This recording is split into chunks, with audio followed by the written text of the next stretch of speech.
Go. What's up, Will? Not much. How you doing, Fixie? I'm good, man. Yourself? I am good. Yeah, I'm good. I'm like, yeah, pretty good. Thanks for asking. Nice. I've I'm looking a little bit different today. My computer stopped working last night, so I'm using a mobile phone for today's podcast. But we manage. When there's a will, there's a way. you look pretty, and you sound crisp, and that's what matters. And Sweet. yeah, I'm close up because on the phone you've only got the small view, so it's really hard to see. So, what have you been up to? Anything new, exciting happened to you this week, Figs? Not really. Since the last podcast, I've still been working on stock take. It's a pretty big job. I got to go through basically every single item in my eBay store, which is about 2,500. Make sure it's still listed. Record like the price I paid for it. Give everything a clean because I may as well clean everything as well. And yeah, I'm about halfway through, so I've been working on that. Playing a little bit more Zelda. Playing a lot of FIFA because I love FIFA. Doing a lot of work, and yeah, that's about it. What about yourself? Well, I had the 4th of July, the Independence Day here in America, so I went and I popped some or did some fireworks. The daughter, she loved that. That was fun. Nice. Ate a bunch of hot dogs. Ate a hamburger. Other than that, and I popped the cork on that Nintendo group. I have a new appreciation for Nintendo. And, Oh, nice. And I've seen that group been growing pretty fast. Yeah, double in size today alone. So we're looking for that. And also, I'm going to start another group. Why the hell not? Sega ain't dead. So we're going to do that one too. Nice. Hey, we talk about these systems enough on the podcast. You might as well make groups. Yes, because we do love all consoles here at the PlayStation podcast. It says it right there. So, Figsy, who do we have on this evening? So tonight, returning to the podcast once again, we have Ben from Video Game Dad's podcast, and we've got Radical Reggie. So welcome back, guys. Oh, hey, how's it going? Thank you. It's been a while. It's been since what, episode 8 or something. I was in the single digits. So yeah, man, you're one of the first shows, and I rewatched it, and the podcast has improved in so much since then. Like me and Will have gotten better, and we've gotten segments, and we've gotten the intro, and yeah, so much has changed. No, it's good. I know I had to make sure you guys hit rock bottom with me. So then you're like, we got to improve. And then you guys really then realize like, yeah, the show needs to improve. So I'm glad I helped in that way. No, it's awesome. I've been listening to it. I love all your segments and all the, meme time. And I love when I listen to it in the car. Sometimes, Will, like you're describing the memes as if I'm like a blind person or something.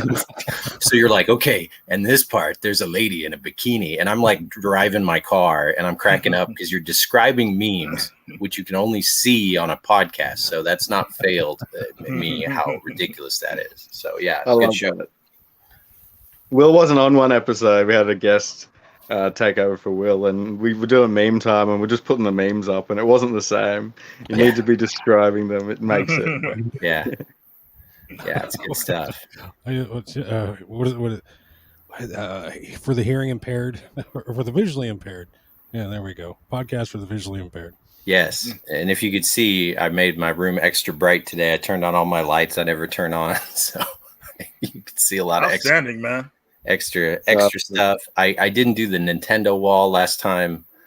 My background was Nintendo, so I feel it's a little more appropriate to do the PlayStation wall. And then I could do. Where's my buddy? There's Reggie. High five. Did you do this already? Give me a high five, buddy. It was over here. There we go. High five for everybody. Is that a Matchbox behind you? The sign? What's that? Is that the Matchbox PlayStation sign behind you?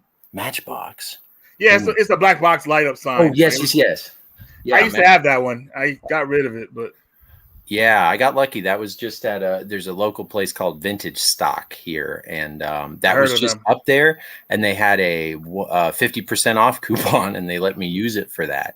Wow! So I got it for. I mean, it was $200, $200, but it works. It's all together. It's kind of hard to see because of the glare, but it's the OG PlayStation. So. Yep.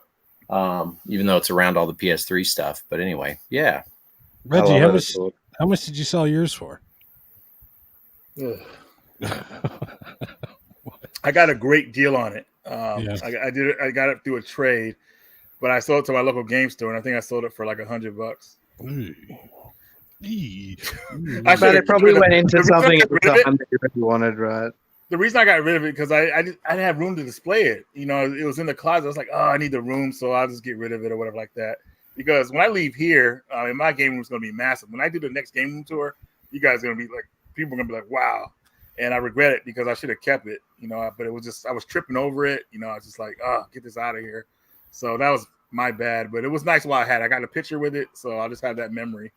And catch and release, my friend. Yeah, signage is a whole different animal. Yeah, it is. And all that. It's just, there's so many facets to this gaming hobby of ours. Yeah. And if you were into signs, just unless you hate your bank account, just go back in time 15 years, because I see that stuff and I'm in that Facebook group where they do the signs, but it's ridiculous money they're dropping on that stuff. And when, like, we've all talked about this because we're all kind of older gamers, and Reggie and I, we talk a lot about, you know, yesteryear, we're the old man, get off my lawn about games. So we're just like, you know, we're beyond the whole like games are moving to digital. Like, yeah, that's been happening. We're more just like things were so cheap and everybody's paying so much for them now. And so we just can't do it. When you used to see, like, it was crazy to think like $500 for a Star Fox statue and $600. That was like the high, and people were crazy doing that. And now it's like $5-6 grand at the minimum. Yeah, So, it's like 12 grand for the Star Fox one you just mentioned. It's crazy. Yeah, and honestly, that thing looks a little bootsy. I don't know if you know what that means, Figsy, but bootsy means like it looks a little rough, you know. It doesn't look like Star Fox. Like the Mario ones even look a little like it looked like they're made in Temu or something like that. Looking like a Mexican pinata. Yeah. So I don't know, but again, to each their own. The display people love their display stuff. They got a great thing going there, and honestly, a lot of collectors don't play a lot of games, so those aren't games you don't play. Those are just things. So more power to them. I'm just saying the money that people spend on that stuff is so much higher than say the games. And at the end of the day, it's about the games. That's just me as a collector. You know, I've whittled down my collection since the last time we talked, but honestly, I like my collection a lot more that I've whittled it down a little bit. Yeah, it's healthy to drop some games off over the years. You know, if you haven't played something at a certain time, you know, let it go. You know. Yep. Ben, last we spoke, you were about to get rid of your PS3 set. How's that coming along? So I ended up selling a good amount of my games, but I still have a good amount. If you can see back here, I ended up keeping, I thought I was going to keep like 200 games. I ended up keeping about 300, which is hilarious. Cause when I told my wife I'm selling a bunch and how many I'm keeping, but I honestly, every one of these passed the test of the Maria Kondo. Like they spark joy in me. Yes. And there's something I will play. And it's not like you go through and, you know, you're going through some of the sports games, but I was pretty deliberate with it. I made sure like each sports game was represented, because it kind of reminds me of when I was a kid collecting. This is kind of personal and kind of weird, but I'll tell you guys, when I was a kid and I had my like Game Boy collection, I used to play the games every once in a while, just once a month, just to like, it's not like I thought it was Toy Story. They had feelings, but like, I used to be like, well, I haven't played this game in a while, and it's not nice to not play this game compared to the other game, Fall the Foot Clan. So I'm going to go and play, you know, NES baseball or whatever, or DuckTales again, or Cool Spot. So I would play them every once in a while for just 5 minutes, like I was warming them up or something. So like, I thought, well, you know, I bet you there's a good, since I have all the sports games, I'm going to keep one of every sport. So I have one NHL game, and I went through and researched what is the best one. So I kept one FIFA game, one NBA game, one, you know, and there's a lot of sports out there, but I ended up keeping one of each and, you know, found the best years. That way, if it's like, for some reason I got a niche, or somebody who came over like, oh, I want to play a hockey game, I'd have it ready. But anyway, it's probably still weird, but it's less weird than having 12 of them.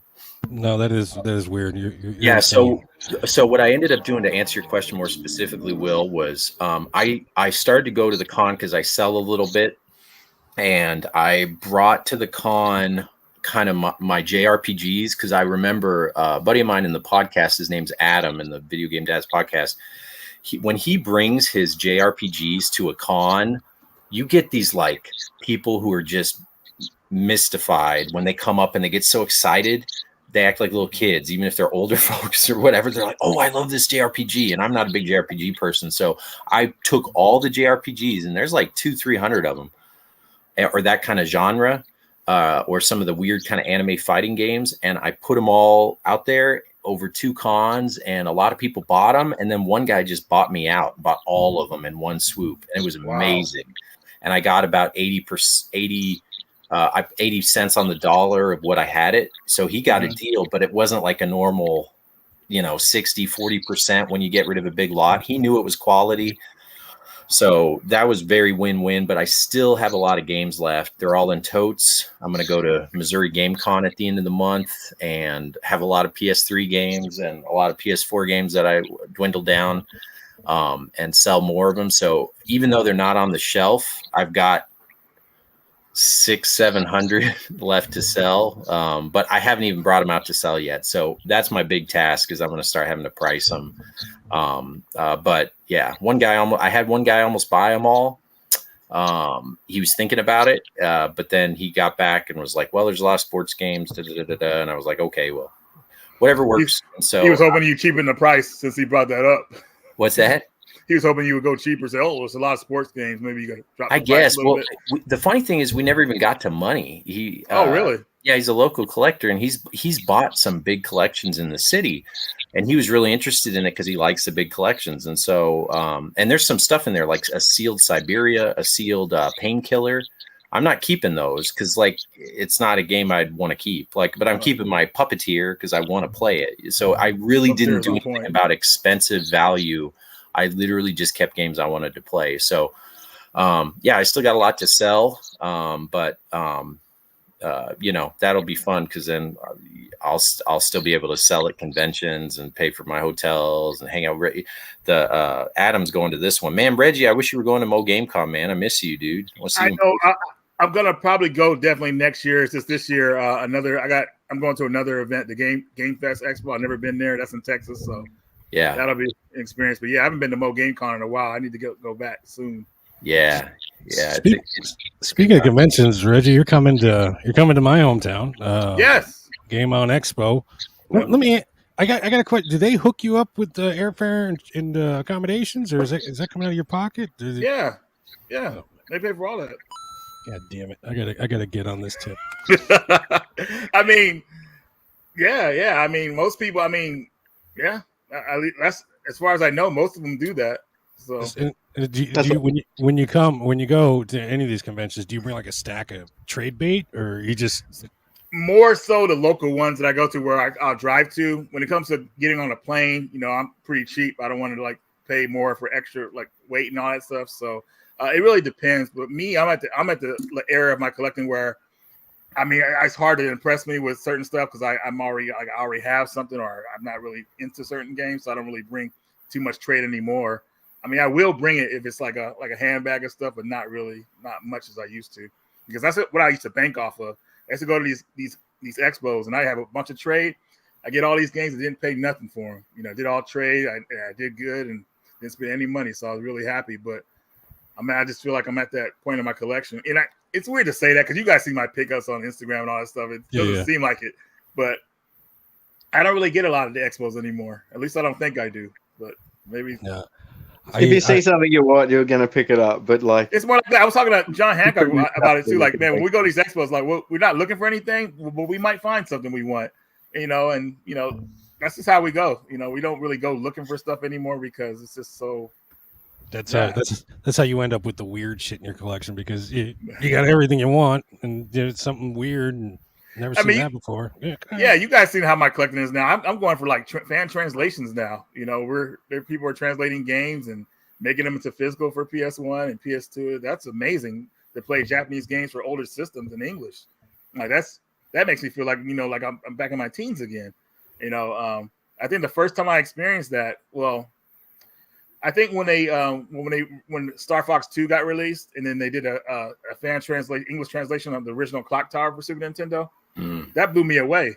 I was like, dude, are you kidding me? I could play these games in English now? That's amazing. So that was the start of that for me. And that's where do you only buy like established or what's sort of licensed stuff, or do you go on the internet and find these weirdo janky translations and whatnot? Oh, a little bit of both. Yeah. A little bit of both. Yeah. Yeah. Oh yeah. I'm not computer savvy enough to find the what do they call them when they put the new when they mod hard drive. No, when they mod the thing, it's mod chips. Or no, not mod chips. No, the game itself, it's modded and you can emulated.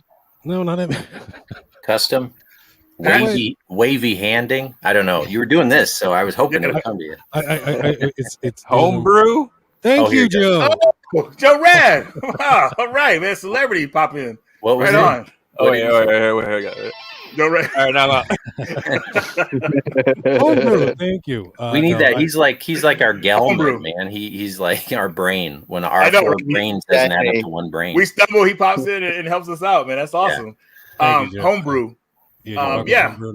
I like. Oh yeah, I like that stuff too. You know, homebrews are awesome.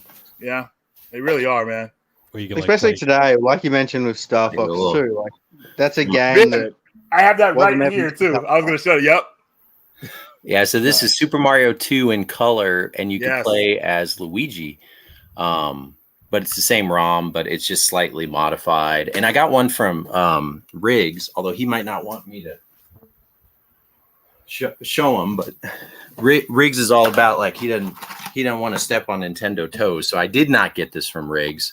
I got it from a guy that looks like Riggs, which is nobody. I'm thinking actually no one looks like Riggs. So this is dope because this is the Game Boy game on Super Nintendo with Super Nintendo graphics. And that's one of my favorite games. And this Will, do you know about this one? I know Mario. I've heard of Mario. Yeah, I've heard of Okay. Well, I mean, Mario Land for Game Boy is one of my favorite games. And they remade it with the Super Nintendo graphics. So it's just like playing the All-Stars version where it's like a different game, but it's the same, like a remaster or a remake of a remaster. So it's like totally different, but the same. It's really good. But really there's a lot of that stuff. You guys heard tell of these Nintendo ninjas? The corporate ninjas, the ninjas they sent out to murder you if you. I'm just fucking around. Man, I always figure if someone wants to take care of me, they could do it pretty easily. Look at my background, guys. I'm not really, you know what I'm saying. If somebody wants to take me out, they can do it. Oh man. That'd be the best way to go, though. A guy coming up with a Wii remote and just shoving it in my eyeball. The Wii nunchuck from behind. Yeah, he takes my kiosk, my Wii U kiosk, and slams it on my head like a Tarantino movie. This is Nintendo's property. We're taking it back. Yeah. Yeah, no, they're cutthroat, man. They don't like you playing with their games as far as like doing competitions, being on YouTube. All these people talk about who I don't know any of these guys, but these YouTubers, the one with the Australian accent and has the long hair, he's popular. Woody Betamax? Yeah, I get. Yeah, I don't know the popular ones very well because I'm old. I'm 40, but I've heard of him, and he always talks about Nintendo's going to sue me. And even if he's probably being dramatic, like he probably is getting like some sort of letters or threats, which is like crazy because you don't hear about that as much from. I remember when RGT, or was it RGT, or it was I can't remember who it was, but they said when they played Metroid Dread early, or talked about it a little bit early, Nintendo went after them or whatever like that. So that I thought that was pretty insane. I mean, it's like, okay. I think it was RGT85. He's devoutly not a Nintendo YouTuber. But you ever had Nintendo come knocking on your door, Reggie? No, I remember a few years back when Nintendo was trying to do their own YouTube thing, and anybody did Nintendo stuff, it got demonetized immediately, or they cut the video. So it was really insane. They stopped doing that because of the backlash, but they were on it, man. Like they just don't want anybody making any money off of them at all by talking about their stuff, or whatever. They were really strict, and it was insane. But I don't really deal with Nintendo stuff. A lot of people know how I feel about Nintendo. I feel like Nintendo is like one of the most indoctrinating companies out there. Like everybody's just in love with them no matter what. I'm not like that. I like Nintendo, some of their stuff, but I'm not all into their Zelda and Mario stuff like that.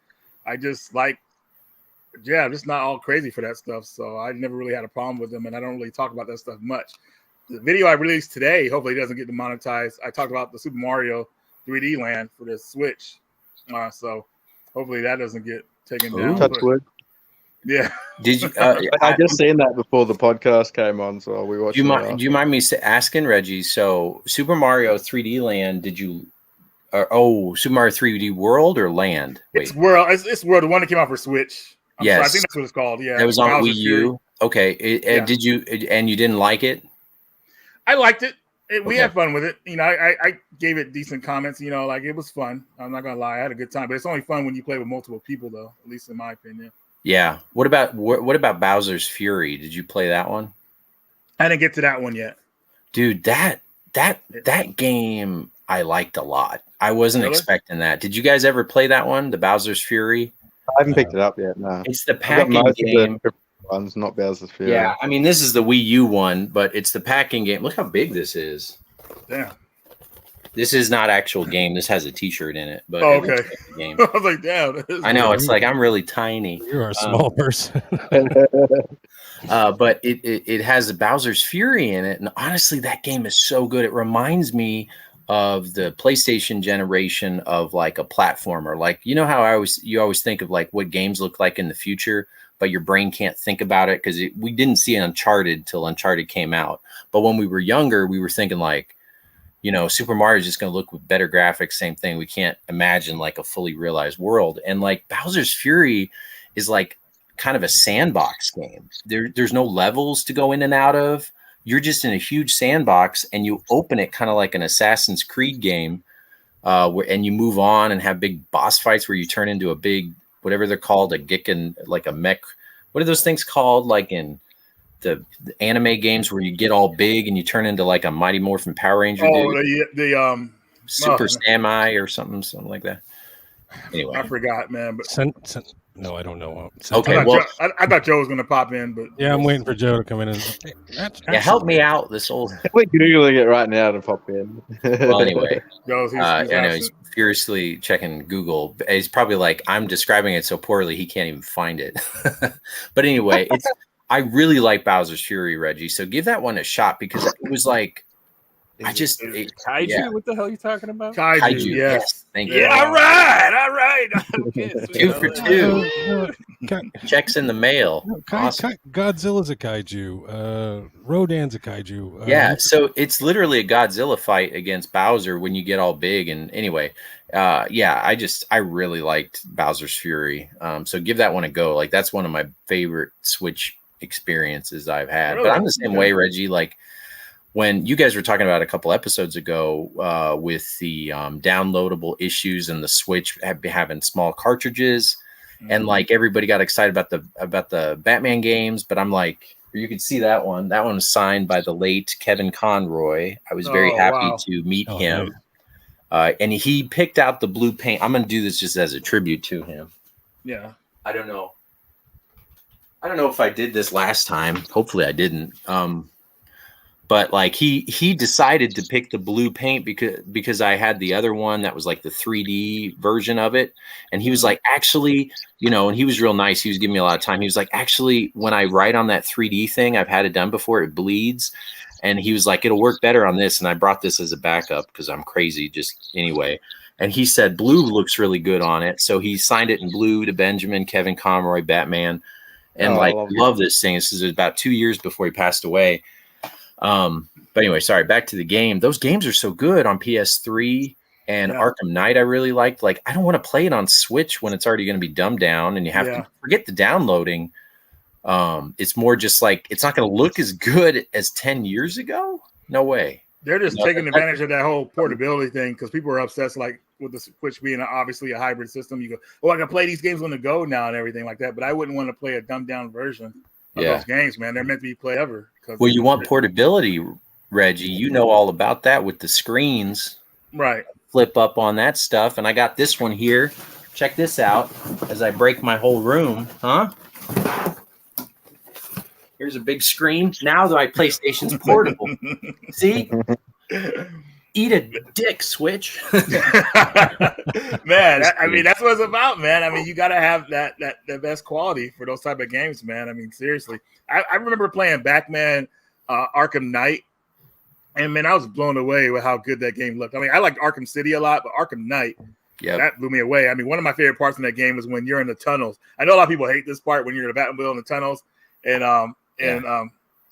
well, what's his? Is it? Yeah, the Arkham Knight is coming after you. He's chasing you, so it's really intense, man. It's like this is epic moments in that game. I liked it. I'm like you, where like early on, you know, this is something like I don't, you know, probably might not talk about this time, but there's this whole idea of like when a game stinks, it's the easy thing to hate. And a lot of people didn't like Arkham Knight, and by then they got the Batman fatigue, and they made fun of the car. But I love the tank controls. I thought I was good at them. And I don't know if people just weren't good at it and then it was frustrating, or they thought it shouldn't be a tank because it's a Batmobile. But I'm like, dude, these streets are narrow. In the movies, it made no sense because Gotham always was tall buildings, narrow streets, which made no sense for vehicle combat anyway. So like, yeah, you'd want to move like a freaking tank and shoot stuff. But if people give that game a shot, I'm like you, Reggie. I love that game. That's a great game. Did you guys play it, Will or Figs? I played the 3 on PS3. I didn't play Arkham Knight because of the backlash I heard, and just so many PS4 games that went on the shelf. You gotta promise me you'll play it one day, man, because it is an amazing game. You picked it up, I will give it a go. It brings me to an interesting question I wanted to ask. So, have you guys played a Switch game that you previously played on, say, PS3 or PS4, and realized this is a really bad experience? Like, I had that experience with Dark Souls. I went on an airplane. I'm like, I'm going to play Dark Souls. I love this game. And it was awful. I turned it off after 20 minutes. I couldn't play it. Yeah. I know. I only play Pokemon on Nintendo. So, no. I'm afraid that the little thing is going to burst into flames if I, put any sort of graphical power into it. So, no. I've got one that would be kind of an interesting one. This is going to be about a genre. This game right here, I loved it on PS3, but not so much on Switch. This is called Double Dragon Neon.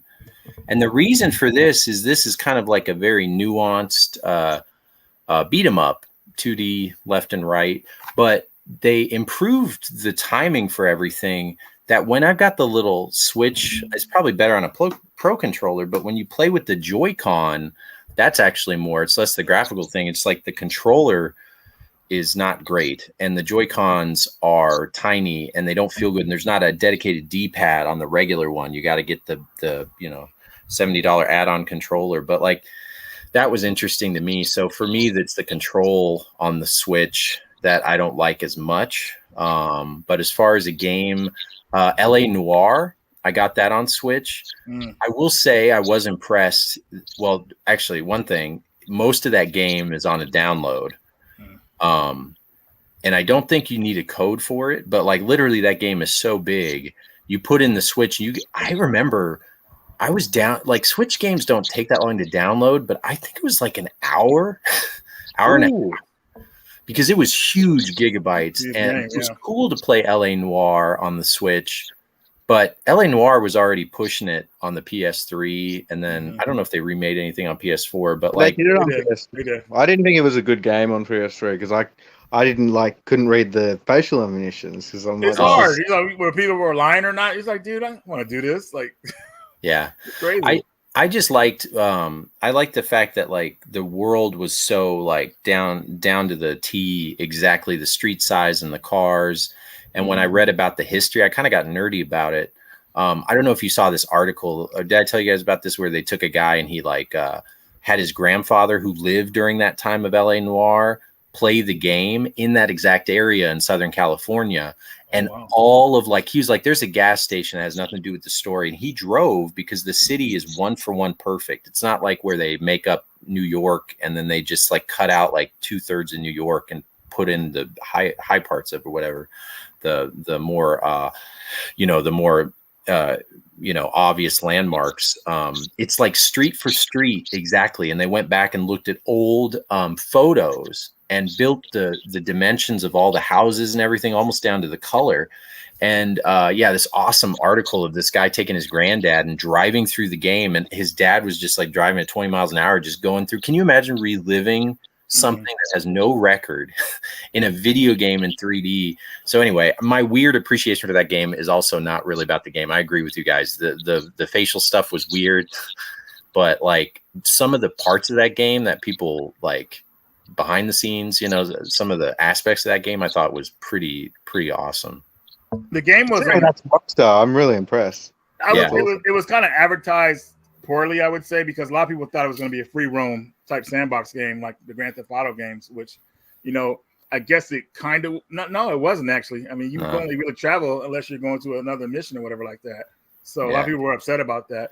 It was like an HBO show or something. Yeah, the game did a lot better if it had a sandbox element to it. But they put so much money into that game, and you could tell by the landmarks and everything like that, and unfortunately the company who made it, they went under. Yep. They went under, man. And yeah. It sucks. They had a great idea. Was it executed properly? No, because that people hated that the whole thing where you had to see if someone's lying or not. It might have just been a little bit ahead of its time because facial animations in the 2010s weren't the best. Like today, it would be great. Yeah, you're probably right. It would be great, but it just sucks. And then, how'd you guys feel about the DLC they added to that game? Because they added like 5 DLC stories to that game. I thought that was kind of like, what the heck? Like that should have already been in the game, but I don't know. I think they needed to make money on that sucker. Like I also heard this thing saying like they needed that thing to hit so hard when it went over budget. It was like a Tom Cruise movie or something where it was like The Mummy, where it's like, oh crap, it needs to break $1 billion. Not the normal like 400,000 to make a profit. So like it was screwed. But the DLC, I mean, they came out with that complete edition, which was good. At least they did that. It's really nice, that pack. What's that? It's really nice, that complete edition. Yeah, because it's all on the disc, right? Yep. Yeah. I feel like it's got extra postcards or something in the case. It's really heavy. Yeah. I've got it. Yeah, let's check, Ben. You got the collection right here. Let's take a look. And then the PS4 version is obviously the complete edition too. But yeah, there we go. So the spine looks the same for everybody who's looking for this. So anytime you go to a game store, you want to look for this, and then the disc will say that too. But outside of that, it doesn't look much different. And then it'll say complete edition on the disc. So if you're looking for this on eBay or something, you want that one. But yeah, I don't think it came with anything else. It's got all the DLC. I got a promotion code for Red Dead Redemption in here, but that's it. It's not too expensive, is it? I don't think it's too expensive yet. Includes access. Well, it's one of those. This luckily because of the spine and because it doesn't have a bunch of flash, you can still catch stores slipping on it. But as far as like, I would estimate that maybe like 5% of the LA Noirs out there are the complete edition or less. Most of the time, I used to find this every once in a while, but now I don't. So I think they've been scooped up. But you could still find it. I mean, look at that spine. That's a $6 game. Mm-hmm. Even in a con, you could probably find someone slipping on that doesn't know. But yeah, it's all 5 DLC are on there. Yep. We'll add one thing. It's got a different BLES number. Of course. Yeah. Because it came out later. Yeah. Yeah, it's a little bit neat. LA Noir is clocking at $14.08 on price charting for the same with BioShock Complete Edition. But that one's got the spine, so it's obvious, and that one goes for a more money. Ben, let me ask you this: is it on the disc, the complete edition with the patches and all that stuff? Yeah, okay. Yeah, this one is. Not all of them are like that, but this one definitely is. Okay. Yeah, a lot of the one that has the stickers and everything. Yeah, I love that game. Yeah, it's so good. So good. Yeah.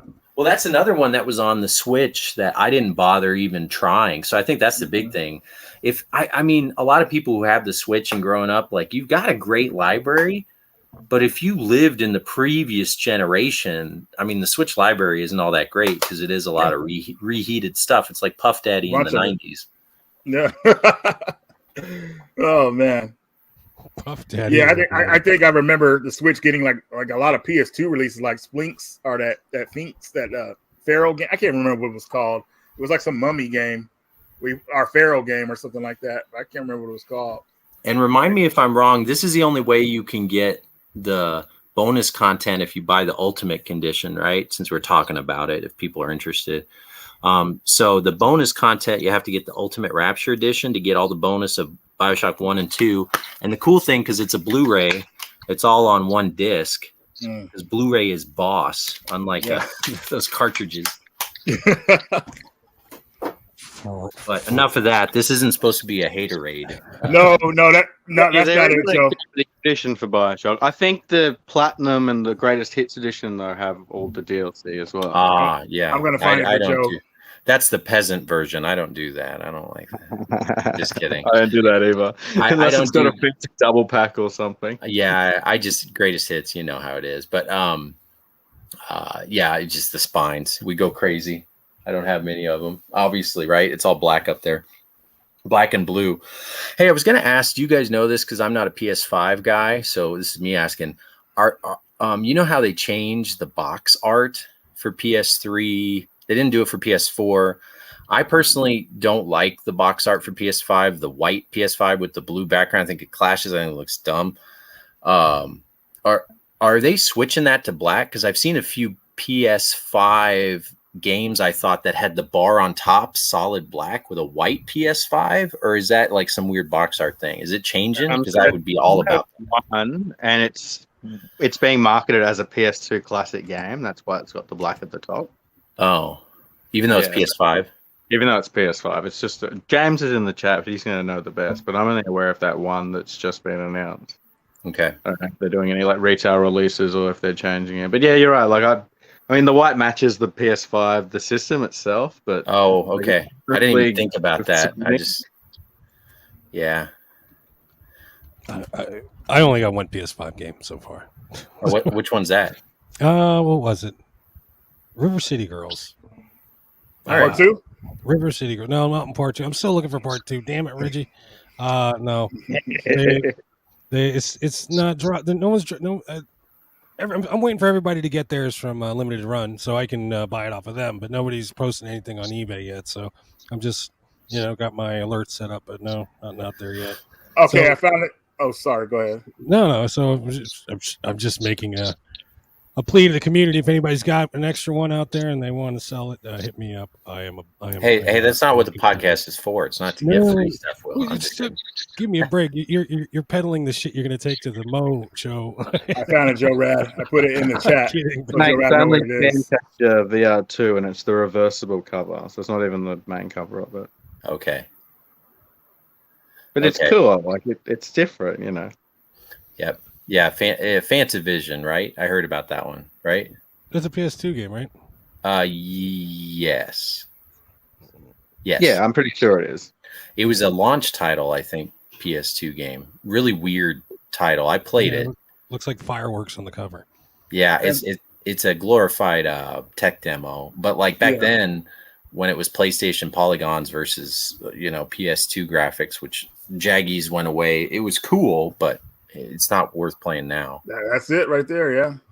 Fantavision 2X. But it might look good in VR because, of course, like fireworks look cool in real life, but not on. Have you ever seen someone take a picture of a firework? I'd rather look at a toilet bowl. It's the dumbest thing ever. All those memes of people saying no one's going to ever watch your video of you filming fireworks on the 4th of July. That's about right. That's about right. There was that firework video I posted on Instagram. Did you guys see that? I didn't watch it. No. Was it back up there? It was the fireworks. It was fireworks. No, I did see that. The it blew up. The whole lawn caught on fire. It was insane. Yeah, the one where the kids and they're grabbing the kids and running away and it messed up that truck. Yeah. That one's been around. It was funny because it blew up this year, literally. But that video's been around like 2 years and it just never took off. The COVID video, that one. That's one I posted. Well, I tried to post it on TikTok and they banned it. I was like, wow, nobody got hurt or nothing like that. But it was just, I don't know. I guess just because of but I don't know. I still think Backup Terry is the best one. There's just nothing better. Backup Terry. The guy in the wheelchair. I gotta see. I gotta check that one out. You have Radical Reggie has not seen Backup I haven't seen Terry. it. I have a T-shirt that says Backup Terry. Really? You got to I'm watch this. I'm You gonna gotta look at it right now. See. Backup Terry. It's funny because you got to listen to the audio too. Yeah, I think the guy's in a wheelchair, and I guess It's only 20 seconds. Go ahead. Go ahead. It's one of those things that meme culture, you've probably seen it and just it's gone into the memory bank and gone. That's out what I was again. thinking. I probably seen it, but let's see it, man, because I want to get a quick laugh. Put it in reverse, Terry. What, Reggie? So you got a TikTok, you got an Instagram. Did you get on Threads? What's Threads? Threads is the new one. It's the new place to be. It's the new Really? Twitter. So Instagram have made like a Twitter, and what it is, it's based off Instagram. So when you join it, it adds all your followers and follows all the people you follow. Really? on I'm about to Instagram. sign up to that then too. That's Yeah, it's really cool. Like I was on it yesterday, and it feels like Twitter, but with all my Instagram followers. Like it's really cool. I don't like. I mean, my Twitter account is pretty much dead. I have like 20,000 followers on it, but I don't post on Twitter because it kind of sucks. So Yeah, it feels like Twitter with the Instagram community, which is really cool. okay, cool. I'm signing up to that too. Man, you guys got me Like pumped up. 30 man. million people downloaded it in the first 24 hours. It's like the biggest social Okay. media app to ever hit my big- 24. Back up, Terry. Here we go. It's awesome. You in a wheelchair? Not ever seen this before. Yeah. This is watching Reggie react to Backup Terry. Yeah. you don't look amused. You The dude holding the camera is like weird. Okay, he's closer. Okay. Car drive by. They're still lighting it up. do you hear the volume up? Okay, now I lit up. You got to get the volume Back up. up. Back up.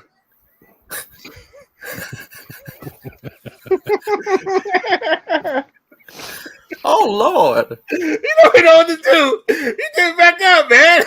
And the other guy trying to help him. So it's, yeah. You know, lap now you rolling away. Yeah. So it's one of the few times, because obviously like they're not Oh my making God. fun of him and they're not hurting him, and the guy's trying to help him, but Right. like it's funny, it's like, and he's laughing too, he's smiling, so it's like Well, he it's backed up kinda a like, little bit, then he stopped and he's like covered up. I was like, come on, man. oh Lord, Terry. Yeah, and it's perfect. It's one of those Yeah. few things that where it's all put together. Well, gentlemen, you have to excuse me for a minute. I'll be right back. All right. Thank you. Joe When we'll Radney. get back, we'll Pop get in. into quiz time. Oh, there we go. All right.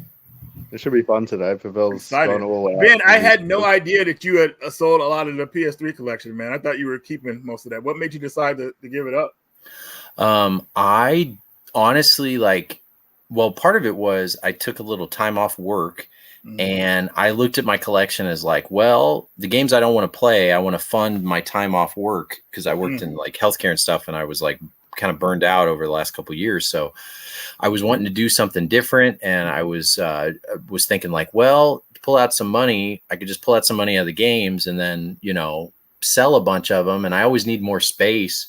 And I just felt ready. I was kind of like what Figsy said, where I was like, I got this wall. It's been complete for a while. I have pictures of me, like what you said, Reggie, about like, if you have something nice, a picture of it, even though that sounds like maybe lame, but really it's like, it's cool. I had the collection completed. I had someone bring Elite 11 and we took pictures of it. And I realized too, like, man, life's short. My kids are growing up. I'm not going to play any of these games. I'd rather just have the stuff that's there.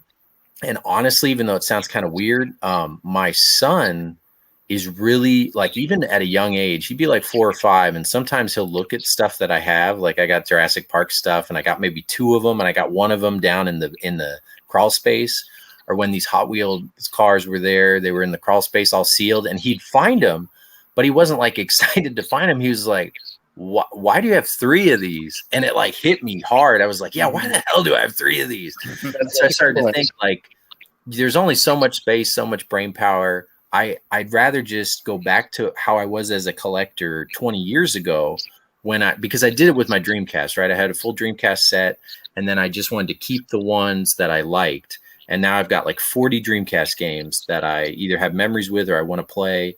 And those are the ones I'd ever play anyway. I didn't go through and play a lot of them. And I did the same thing with the PS3 collection, even though that collection's way bigger, right? And it was so fun to sell the games. That was the other thing. Like when I sold my Dreamcast games, besides feeling like a big baller in the con in Texas, because people had never seen that many Dreamcast games for sale all at once. And the shmups were there and everything. So I had like 200 games all complete.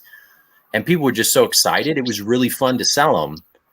And people, you know, I sold them at good prices and people were really happy. And they come back on day 2 of the con to tell me how they played it. And I wanted to tell them, I've had that game 20 years and I've never even played it. And you bought it from me and played it in less than 24 hours. You're coming to tell me how awesome it is. That game was not meant for me. So like that's kind of why. And honestly, I love it because now all my PlayStation games fit on one wall. Like I got the PS4. I got the PS2, I got the PSP, I got the Vita, I got my weird movies for the PSP because I love that weird stuff. So I feel like it's just, it's less kind of like me chasing my tail with getting the dopamine hit of like completing things to going back to subsets that I liked that I did early in my collecting. So it's kind of weird. I'm going backwards. But I still have some subsets. I still got thousands of games, but I don't have stuff I'm never going to play anymore. And I'm making money, right? So that's a long-winded way to answer your question why I did it. You got to remember too, Ben, that when you were doing this 20 years ago, when we were doing this 20 years, stuff was dirt cheap. Yeah. So it was extremely cheap. Like I don't think a lot of people could like even imagine the kind of deals we were finding back then. And you accumulate a lot of stuff, and then you get to the point where you said your son said, "Why do you have 3?" Well, you might have 3 because there's a variant. It may not. There may be something different or whatever like that. That's why you have 3 of them. Yeah, but still, to a 4-year-old, it's still stupid.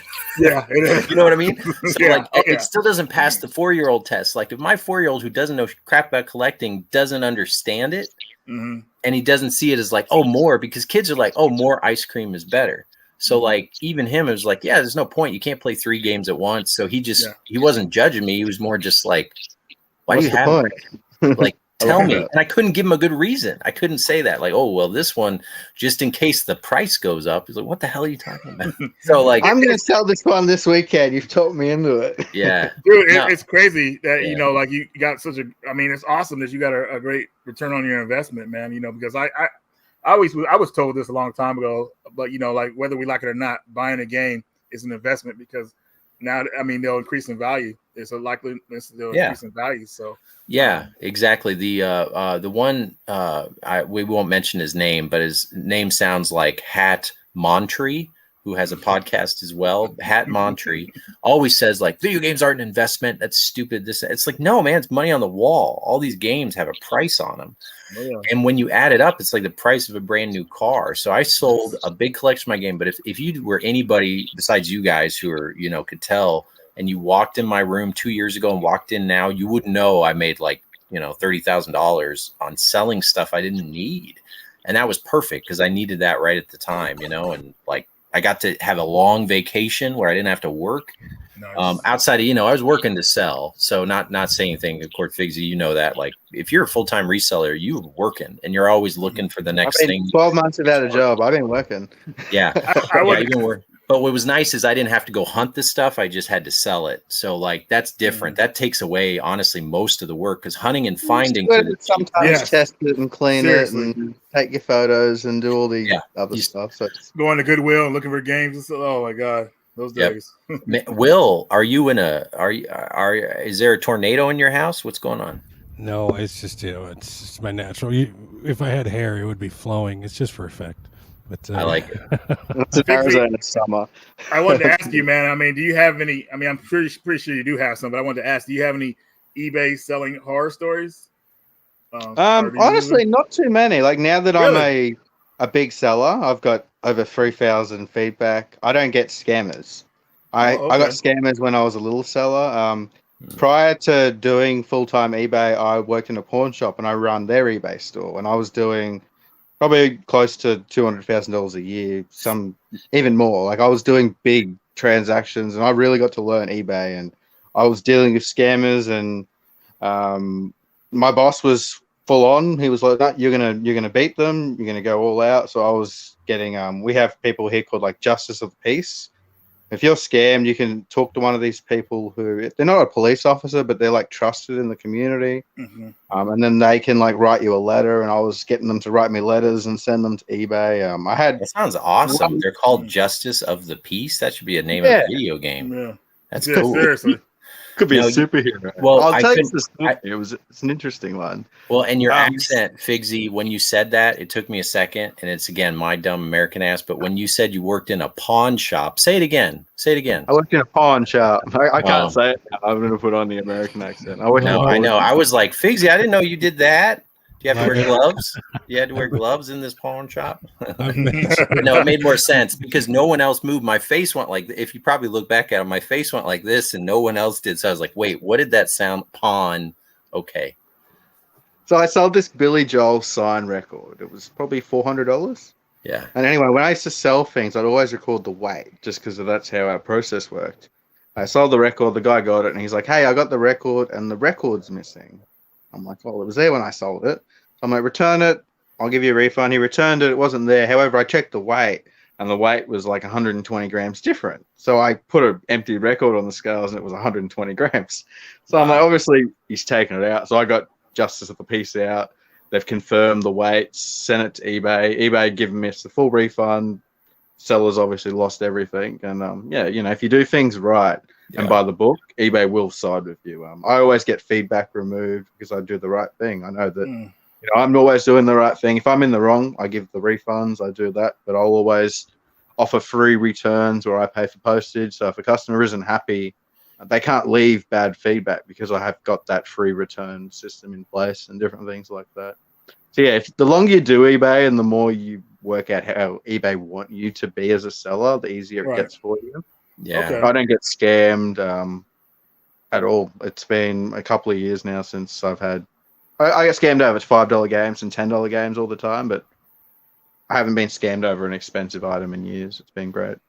Okay. That's good. Cool. Yeah. Yeah. It's even as a seller or a buyer, because I've been on eBay a while, I've had a couple times where a seller will not ship something well, like terribly. And I don't know if you guys had this too. And you tell eBay and they'll fix it if you take a bunch of pictures and the seller, like, you know, if there's no padding in it. I bought this cool, like I showed you guys before we recorded, I bought a CRT, but I bought this other one that was really cool because it had a flip down screen on it and it looked like a 70s TV. And this guy put it in a cardboard box and that was it. So of course the whole thing broke and cracked. Jesus And this Christ. was like a Target TV. It's called the Sphere TV. So if you Google it, you could find it's kind of cool. It's a CRT, but it's completely circle. And then it has a red thing on it that looks like one of those helmet ones that are really expensive from the 70s. And they sold them in the early 2000s. And this guy had one, this like douchey guy, because he used his eBay as his face, as his profile picture. So I already knew this guy's an idiot. It's like, dude, you're not getting dates. This is your eBay profile. You put your name in it. And he had his hair all like,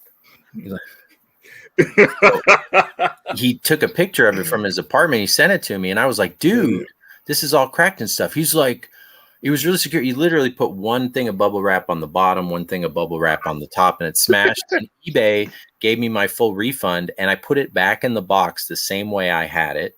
And hypothetically, maybe it didn't have the remote in it on the way back because that thing was toast. It didn't turn on or nothing. So I was like, well, this remote, he's not going to notice. I just admitted. Yeah. But whatever. The TV was already broken, so I put it back in the same box on the way back, and that thing had to have been in a million pieces by the time it got back to him. Wow. But all I had to do was return it, and then they scanned the thing, and I got my moolah back. So yeah, anywho. Lesson learned for him when he opened that box. Recently, I had a video game come in the mail, and the guy took a pizza box, not a delivery pizza, but like a frozen pizza from the freezer, and he turned it inside out, and he stuck some tissue paper in there and stuck the game in there, and it was just the most bizarre thing. I think it was some sort of frozen food. It may not have been pizza. I don't know. I got the picture stashed somewhere, but I've had plenty of frozen food boxes sent before, and as long as they're not like with food in them, it's all right. Yeah. That blue PS3 I got on eBay for $40. Buy it now. And someone, maybe it's just because they didn't make any money on it, they put it just in the box, nothing. A loose box, bigger.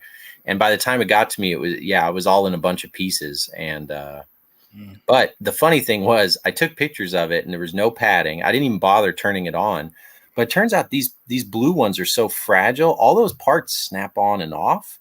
That actually all I did was buff it out, because you know how plastic rubs and then it'll make, so it was all rubbed off and it looked like crap. But I ended up being able, I got my money back, and the lady even, I didn't even have to go to the thing. I was like, look at how it arrived. She's like, I'm so sorry. Gave me all my money back, because it came with a bunch of crap games. It was basically a grandma who their grandson left it. So she was happy to make $40 on what she thought was worthless. And I ended up, technically getting it for free. But then when I realized, oh, no pieces are broken, they're just popped off, I put it all back together. I used a plastic polish and buffed it up like a car, and it looks perfect. And I turned it on, and it worked fine. So good. That's a win. Okay. Yeah, that was a win. Hey guys, let's get into Figsy's quiz. Yeah. All right. It's time for America's favorite game show, Figsy Quiz, where we put the minds of the world's greatest video game collectors to the test. And now, the host of our show, Figsy!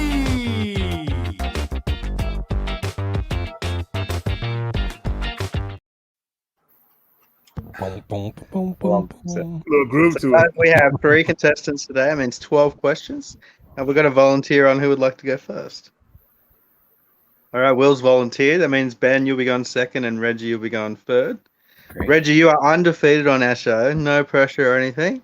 And Will, you are 1 win away from getting a 50% win record. So let's get into it. Oh my God. Where are my stats? I'm just kidding. Ben, this is your first bit of quiz. So. Well, technically, I'm undefeated then. Yeah, so technically Ben's undefeated too. So. All right, let's get into it. Question number 1. This one's for you, Will. So if Will gets the question wrong, Ben, you'll have a chance to steal. Okay. And then Ben, if you'll get it wrong, Reggie will have a chance to steal. So question 1. In what Sega Genesis game, after defeating the final boss, in the credits, can you see this message? If you enjoy the game, buy it twice. Is it Mickey Mania, Vecto Man, Cool Spot, or Booger Man? I'm gonna go with Booger Man. Sounds like an edgy thing, edgy game. Booger Man. Wasn't Booger Man. No. Hand it over to Ben. I am, just because I knew there was a contest behind it, and you could only win the contest the more games you buy. And Mickey doesn't seem like it would do that, because that's a little shady. They want you to buy their popsicles. And Cool Spot, I think, is too cool to do that. So I'm going to go with Vector Man. Final answer. Wasn't Vector Man, Reggie? Yeah, I thought you had this one, Ben. I thought you were gonna get it. Wow. I just justified it, and I look way worse now that I tried to justify it. So Reggie with the 50% shot. Go ahead. It's gonna be Cool Spot. So the answer was actually Mickey Mania. What? I was wrong. This is crazy. Oh my God. That doesn't seem like Sony would do that. You're like, buy the game twice. Like, it seems like more of like a 7-Up thing. Like, exactly. Like, yeah, Cool I Spot agree. 7-Up. Wow. All right, Figsy. You're supposed Man there as well. All right. Can we turn the difficulty on casual? Yeah, Figsy coming at us hard, man. Yeah. So Pavel has his own difficulty, and it's very hard. All right, question 2, Ben. This one's for you. All right. What Sega arcade game does John Connor play in the Terminator 2 movie? Was it Space Harrier, Afterburner, Outrun, or Golden Axe? I feel pretty confident in this one, because I'm remembering that scene in my head. And I know it was a big cab, and that would eliminate Golden Axe and Space Harrier. And it was either Outrun, but Outrun's to California. I'm pretty sure it was Afterburner. Ben's justified his answer very well. It was Afterburner. Yes. All right. Good Ooh, job. this one's pretty good. John, not now. Hey, man, there's this cop scoping for you. Check it out. Yeah. What a cool cabinet. Oh man. Yeah, seriously.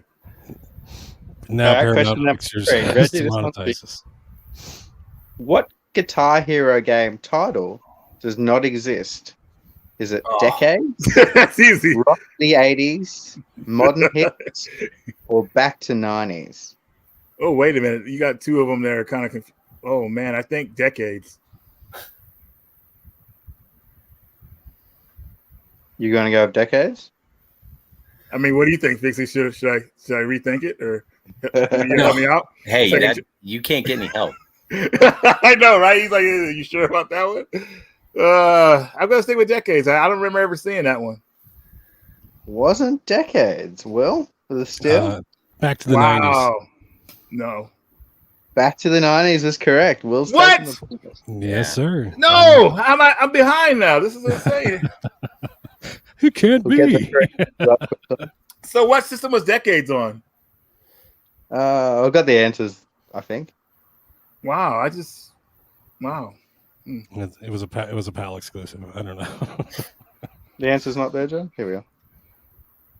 I thought What? it was a handheld. Yeah. You got it was on, Yes. see, I was going with the consoles. You got the 3DS version. I forgot about those. And there is a 90s one, but it's a little bit different. It's like Return to the 90s or something, not Back to 90s. So it was a Okay. confusing question, that one. All right, question number 4. This one is for Ben. Oh, this one's for Will. So quick score update, though, before we get on to that. The end of round 1, Will's got himself a point, Ben's got himself a point, and Reggie's yet to get on the board. Anyone's game at this point, guys. So question 4, Will.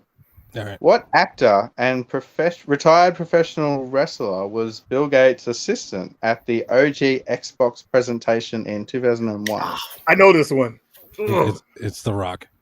Ah. It is Dwayne Johnson, The Rock. Enjoy your gaming. Enjoy your gaming. Yeah, All right, question number 5. This one's for Ben. Revolution X for the SNES, Genesis, PS1, and Saturn is the first game where this music band and main characters are. Aerosmith. He's Oh, got sorry. it. What? Didn't what even else? get the question out. The answer was Aerosmith. Yes. His I was name the gonna- Wow. PS3 game these guys appeared on is Aerosmith. Yeah. Guitar Hero Aerosmith, I guess. Yeah, I would have said that too. Yes.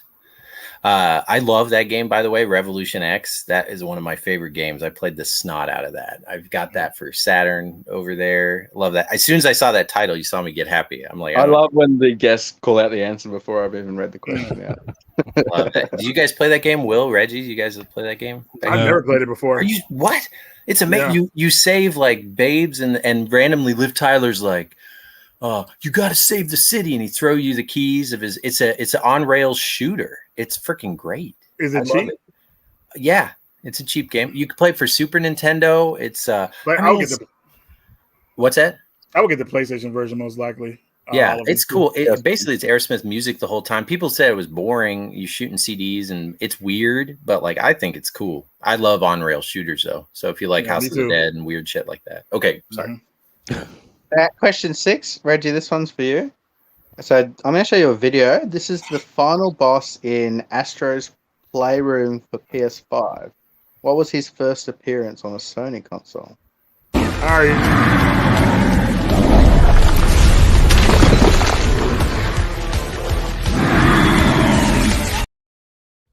Yeah, he was on the PlayStation Tech demo, like at one of the first PlayStation conferences. You've nailed Yeah. it. The first appearance was on the PlayStation 1 demos. I finally got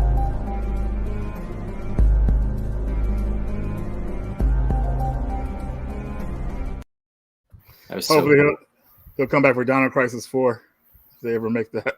That was my guess. It's going to be Dino Crisis if you got it wrong. You know, So, guys, at the end of round 2, Will's got himself 2 points, Ben's got 2 points, and Reggie's got 1 point. Anyone can still take it, guys. okay, that's good.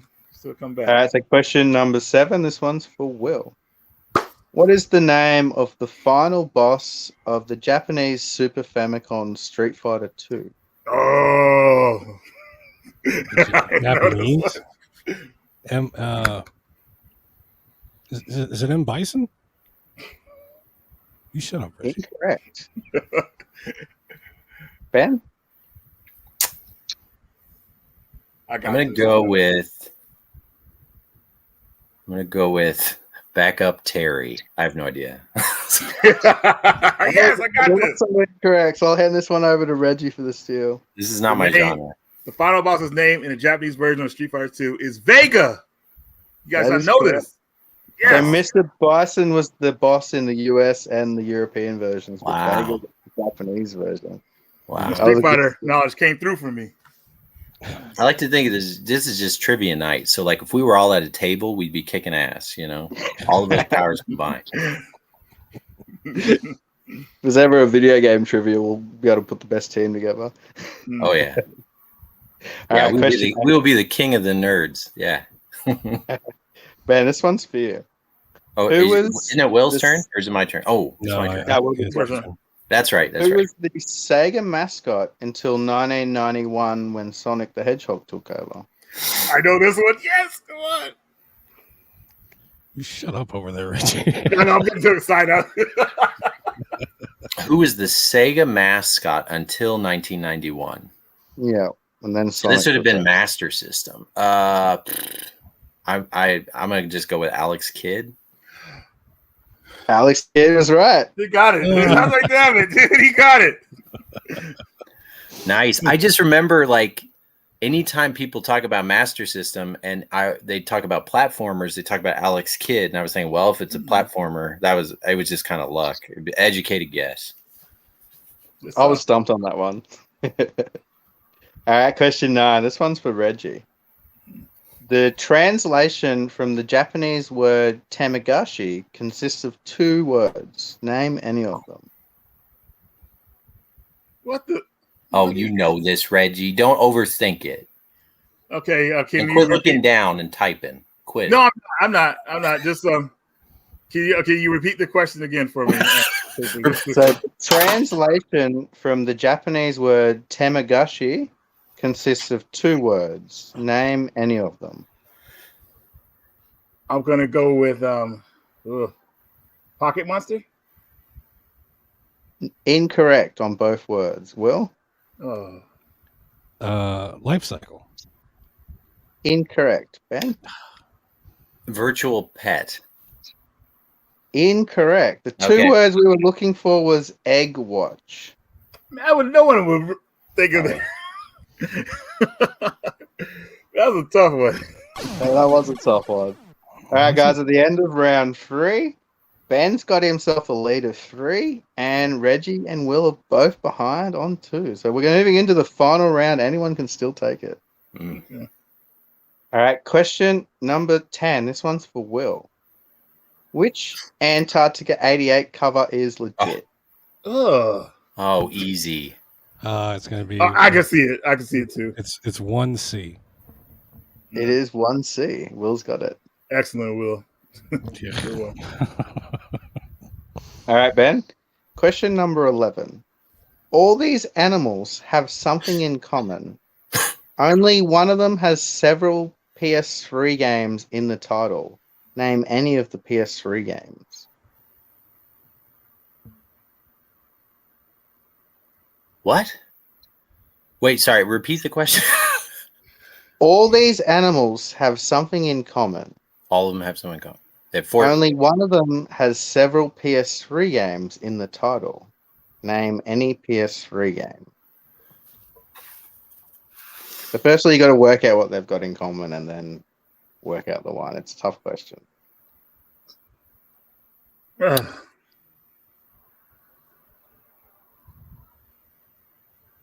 Well, there's a game that's called For Cobra. That's a racing game. And there's a couple racing games, but that was the German version of it. So I'm thinking out loud. And I mean, there's Winning Post, but that doesn't have horse or stallion. That's a bull. That's a cheetah or a leopard. I mean, I thought it was the what do they all have in common? They're fast animals. And it's a racing game, and the racing game was the Fur Cobra. I like where you're going with this one, but unfortunately, that's incorrect. I will. But it's a PS3 game for Cobra, and they made a couple of them. Isn't that right? You'll know when you'll hear the answer. You'll be like, "Ah." Oh. All right, Reggie, dang it! I have no idea. You want to have a stab at it?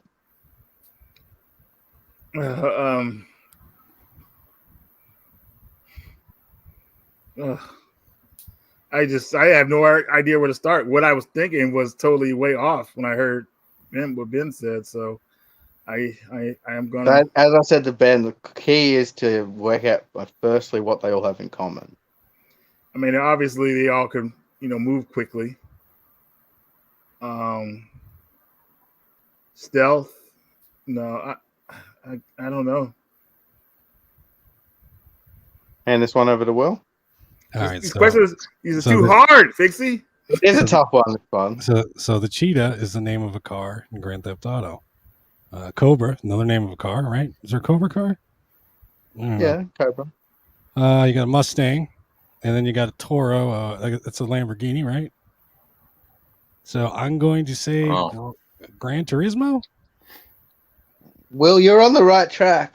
You just got the wrong manufacturer. So the answer we were looking for was Ferrari. So they're all car manufacturers, and there are multiple Ferrari games on the PS. because it's I'm not a car guy, so I would never have known this one. So it was a tough one, that one. but I mean, Will, good attempt. You started to figure it out. That was tough.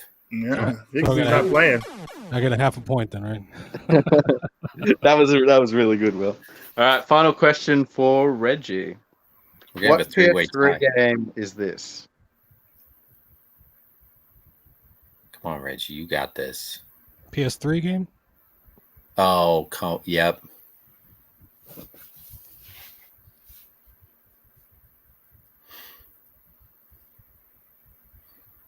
Okay, Rise.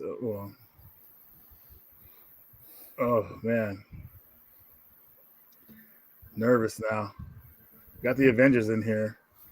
I'm gonna go with Oh man. Okay, no time limit, right? I got a few seconds to think this, right? Yeah, you got some time. And this is a PS3 game. PS3 game.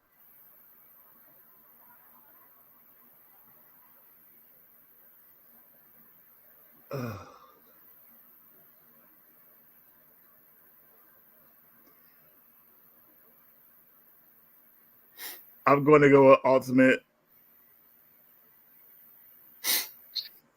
Oh, God damn it. Oh, come on, man. Mixie, come on. And there's two games I was going to choose. I can only choose one. Come on. It's like, okay, the first picture is like the kids are like holding up a U. Or that's what it seems like. It seems like Ultimate Alliance. Is that it?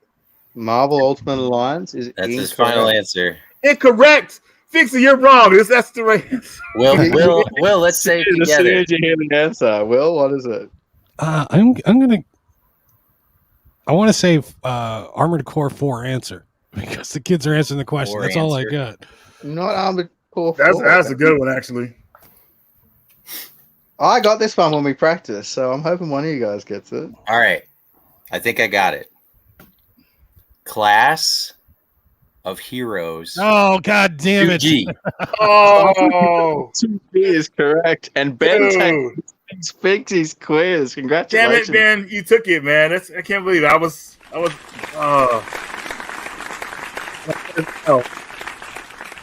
on was that for like 5 minutes at the end, but I'm like, school, I've got to get this. And it's Class of Heroes 2G. I know it was for me. It was the middle thing. I was looking at it. It's like, well, that's too obvious. It's Marvel, so I was thinking Heroes, and I was just thinking of games that are heroes. And then when that popped in, I looked at the first and the last, and I was like, oh, make it to me. So I was thinking about it too hard. Like I was always in a class. Right. I was looking at them raising their. I was looking at the kids like they're holding up a symbol or something like that, like a letter.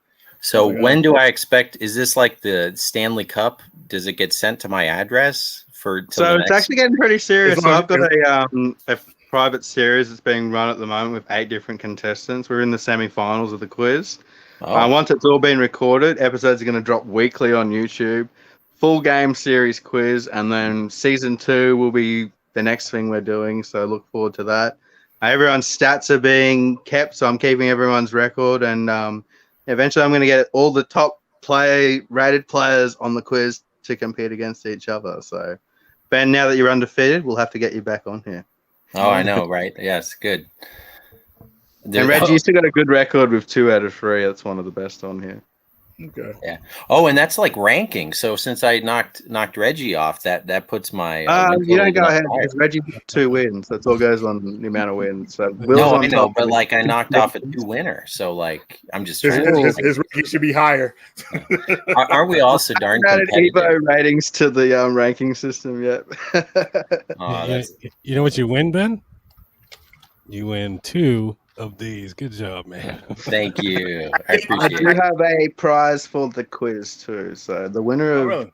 it's going to be called "Who Wants to Be a Game Collector," and the winner takes home a prize. Oh, well, good for you, Figsy. As the guy in my podcast that comes up with games and stuff, I know it takes a lot of kind of a work and it's fun, but like good for you for putting all this together. And I know it probably takes some time because you can't make it too easy.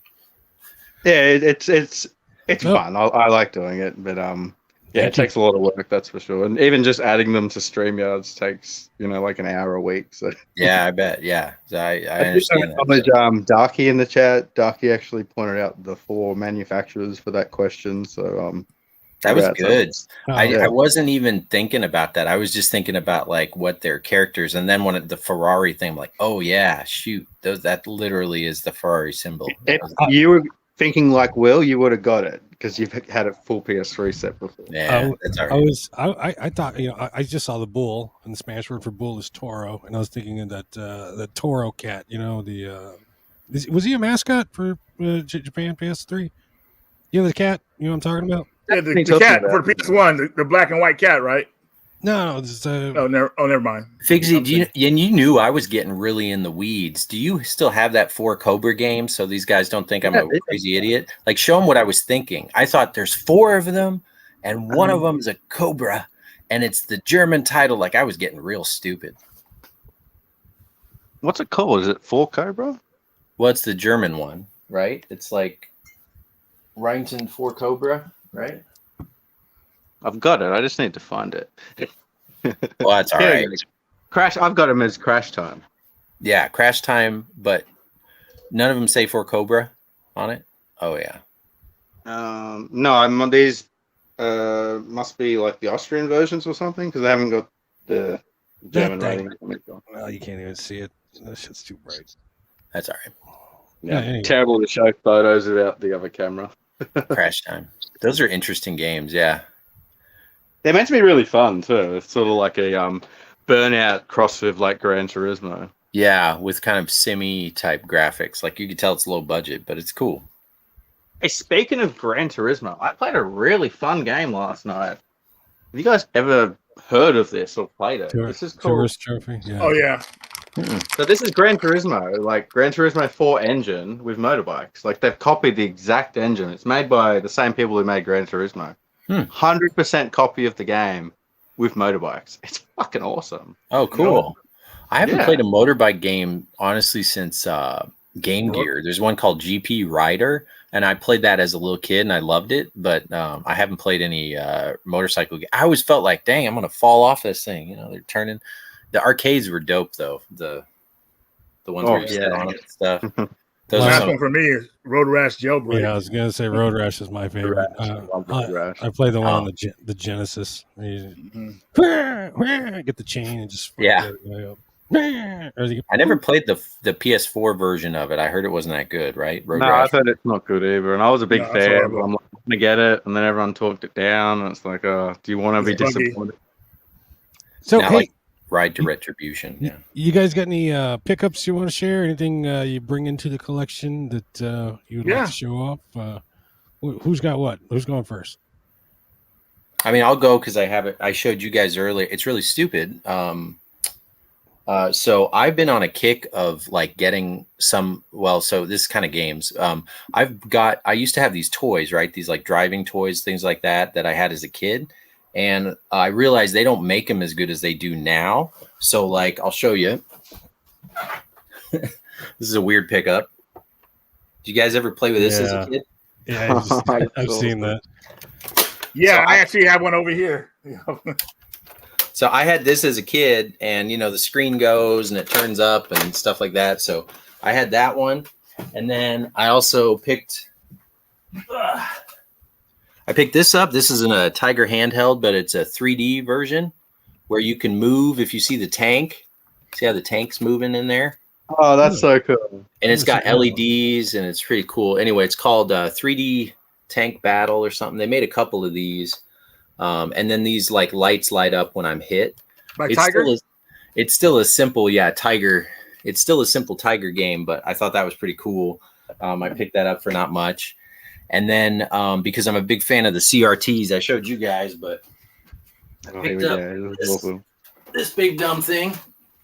It is a Cars TV where the face comes out and it's like a DVD player. I thought that was pretty neat because I thought all the Cars kids, because obviously that's after my time, those TVs are going to be like $500-600 as soon as those kids get out of college. And those kids are about in high school now or getting into high school. So those TVs are going to get crazy and stupid because we never had those. At least I didn't because I'm 40. Our TVs were just the big old tube TVs and maybe the Samsung TV. But as far as games that I picked up real quick, I did a local trade with a collector because I hadn't picked this up. It was $20, the Horizon Forbidden West. I love the original game. I wanted to play this on PS5, but I have no reason to pick up a PS5. Maybe you guys can talk me into it. It's been 3 years. I was waiting for a price drop. That's not going to happen. So I was like, well, I'll just play it. It's $20. I mean, the only thing, the frame rate is better on the PS5, but playing on PS4 Pro will be just fine. Yeah, and I got the Pro. I heard this game was really good if you aren't even a Yakuza fan, so I picked this up as well because this was $10 for the Steelbook. Can't go wrong for the Steelbook if you choose them. This one maybe flew under the radar of a lot of folks. You know how I was saying earlier, I'm kind of a nerd. I like documentaries. This game has a really well-produced documentary of all the games where they did a bunch of interviews with the original Atari guys on here. And you can explore things. So it's just like all the other Atari collections outside of the production value for all the behind the scenes content is like HBO quality and amazing and really, really good.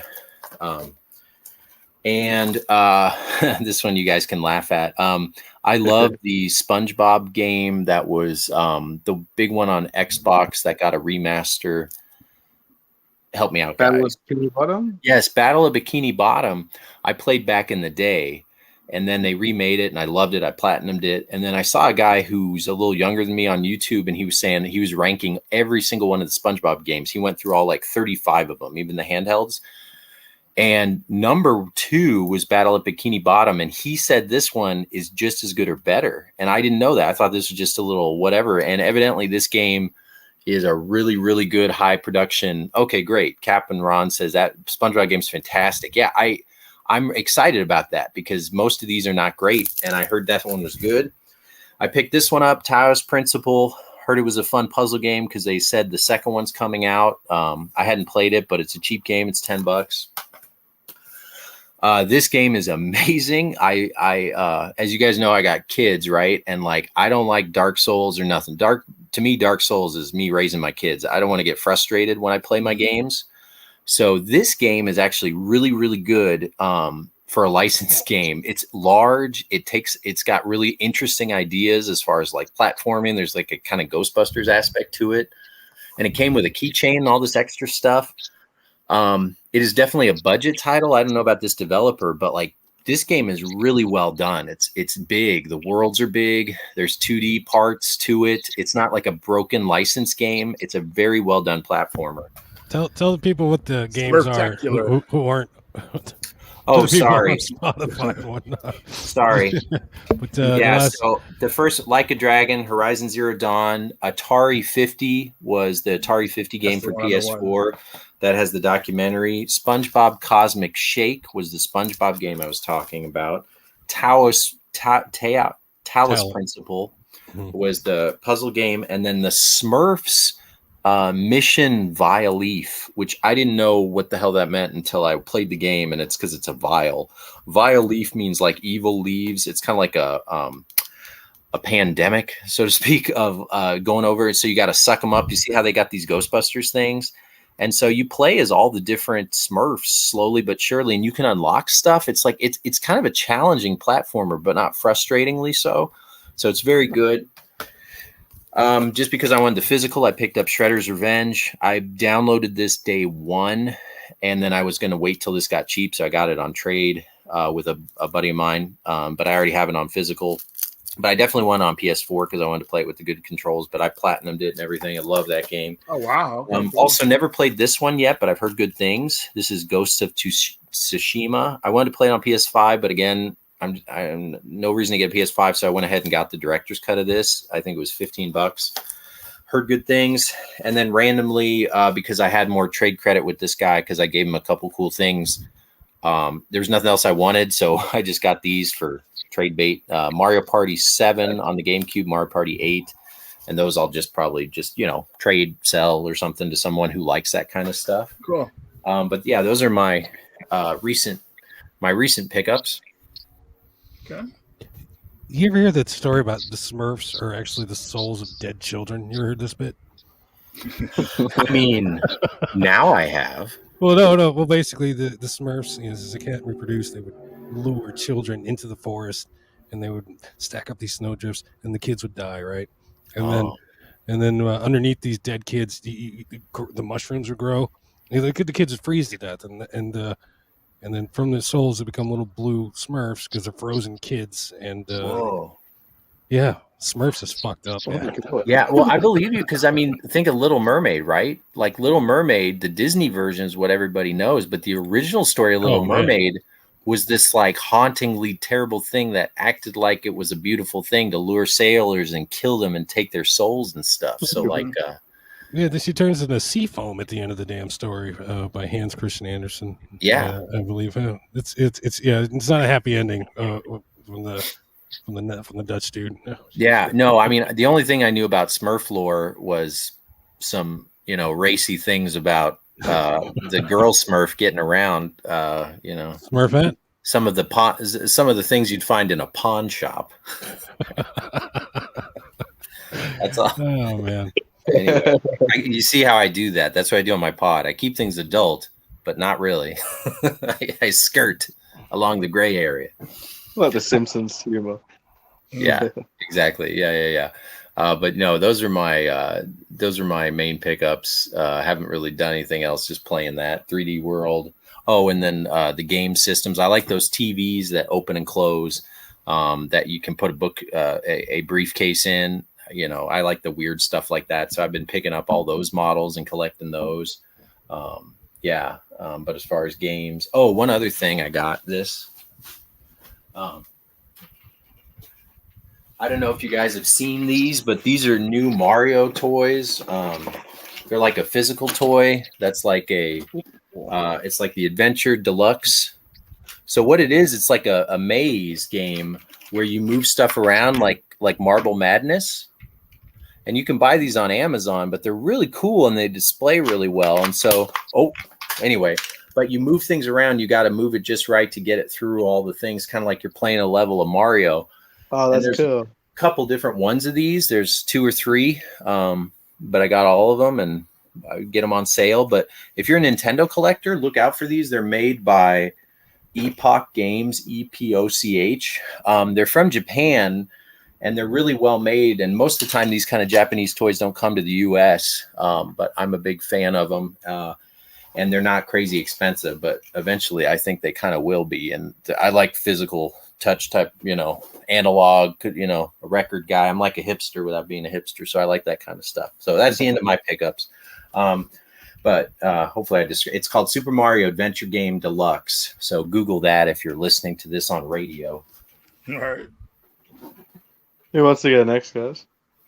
I only got a few. I don't know if I showed these. So I think I showed this one last week or the week before.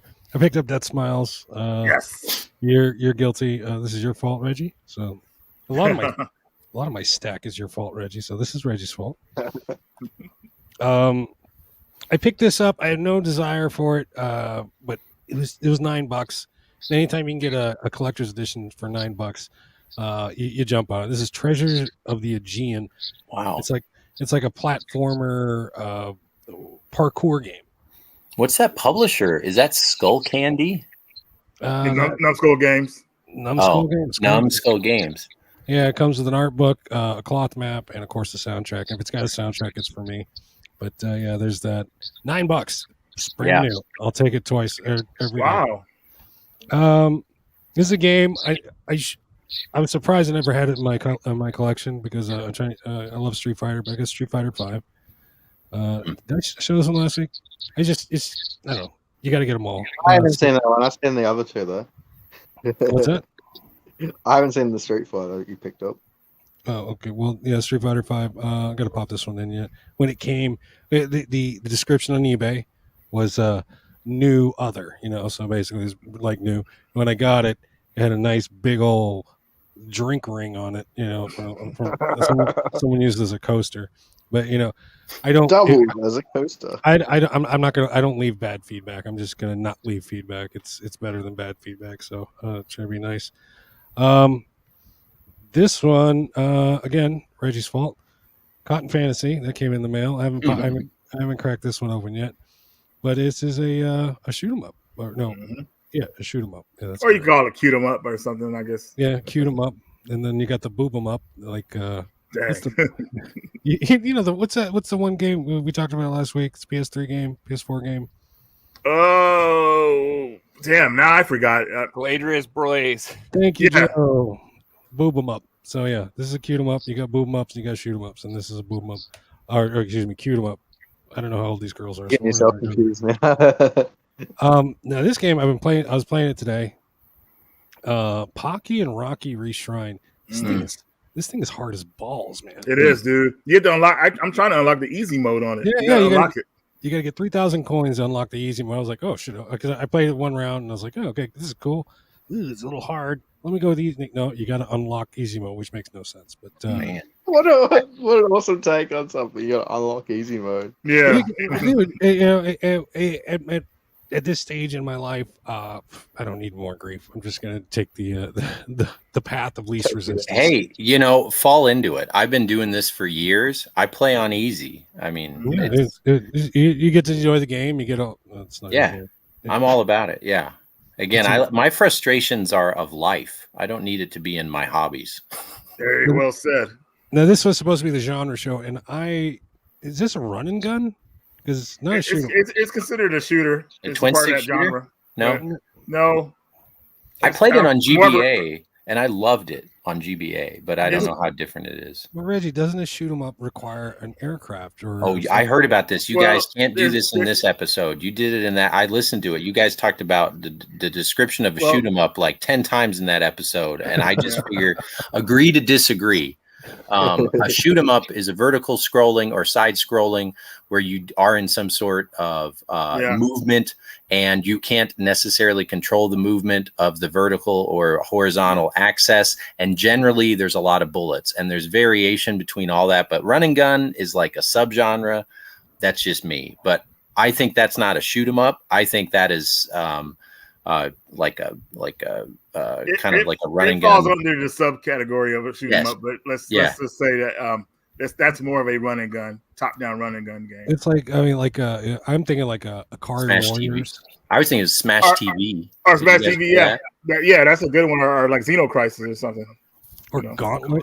Or Nex Machina. Have you played Nex Machina? That one's dope. Yeah, That one's weird because it would normally just be a twin stick shooter, but it came out originally on SNS before twin sticks existed. So it's not. It should just be a twin stick, but it's not. So it's like that weird ass something. But it gets lumped in with like shooters and stuff. But so do running guns. The whole category is a mess, man. Got an asterisk next to it. Yeah, we got to fix that category, man. Just change some stuff up. So as long as we agree, Mary Kate and Ashley Olsen is not a twin stick shooter, then we're all right. I probably Mitch Hedberg said the best joke about things. You know what? If you own the game, you can call it what you want.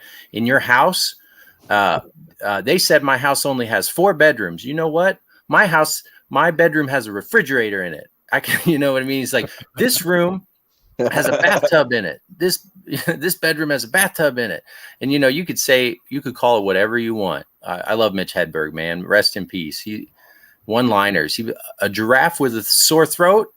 God damn it. And that's the whole joke. A vending machine that sells vending machines, that would be huge. Just shit like that. Like, it's just fucking hilarious stuff. I once told myself a joke, and I write it down in my hotel room. And if the pencil is on the other side of the hotel room, I convince myself that joke is not funny. Shit like that. He's just funny as hell. All right. I have my favorite. Sorry, do your pickups. I got off. I do have one other pickup. I forgot to bring it up with me, but I picked up Streets of Rage 4, and yeah, it's not bad. It's a good beat 'em up. There are better ones, I believe, but Streets of Rage 4. That's very good, and that's it. That's all I got. All right, Reggie, I'm curious to see your stack. What do you got on deck for us? I mean, you guys probably seen a lot of this stuff already, but I'm hoping I didn't show it on the last video because I forget. But let's just start off first with this one. Did I show this guy on the last video?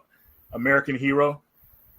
I love the artwork of that one, dude. Since I wasn't, tell me real quick, what the heck is that? So American Hero was originally a canceled Atari Jaguar game, and it's an FMV game. It's all FMV story, so it's hilarious, man. You can do all kind of stuff in this game with the choices. Like, and you start off in a bar, and you're watching the stripper like dance and everything like that, and this government agent comes up to you, and you can choose whether you want to just sit and watch the stripper or go listen to what the agent has to say. And it's just a bunch of funny choices, man. It's this wacky story. And it's great. I love FMV games, so I had to pick that one up. Me too. That's awesome. That's awesome. Yeah, so I'm guessing I didn't show this one in the last video. That's good. Then I'm on a roll. No, I need to get Fox Hunt, man. I used to play Fox Hunt as a kid, and I had that game, and I sold it to GameStop, and that's one of the few games I have not rebought because it's so expensive. It was so limited back then, man. I mean, you would hardly see that game. It was man. I remember I saw it on. I could tell you exactly when I got it in Funko Land, and I was a little kid because I remember even being short because I was looking up at it, and it was behind the thing, and I saw it was a big case. It was the first time I saw the double case, and I was like, "What is that?" Because the cover was different. And he's like, "Oh, it's really weird," and it wasn't expensive. I think I got it for $10 or less, and they just traded in, but it didn't fit in the other parts of the store. And so it was just, I looked on the back and it was like, oh, this looks like a movie because I missed out on Sega CD. So like I bought it and I loved it because it was real stupid. And I was at the age of being really stupid as well. Like that, like it's perfect for an 8-year-old kid or 10-year-old kid or whatever I was. And I played the snot out of that game. It's basically a guy that he's accidentally falls into being James Bond. And it's like a stupid story where you reminded me of it, where it's like you could decide like, oh man, this guy accidentally fell. It's like that movie Bill Murray had. What is it called? It's like not nothing but trouble. The one where Bill Murray is like thinks he's in a play, but he's in real life and he pretends to be a cop in London. It's a real. Anybody know that one?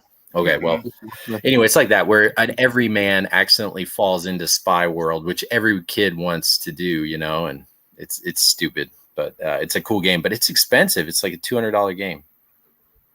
Not many kids would have memories of it either if it was so niche back then. Yeah. Next thing I got, this came the other day, Raystorm HD collection. Oh, yeah. Got Raystorm and Ray Crisis, It was funny. I played these games back in the day and really loved them, but playing them now, man, it's like, dang, I'd rather play Raiden instead. But I got to get used to these games again because they have like this weird targeting system on them. So, but it's still cool, that they brought these back. So some of the more weirder stuff here.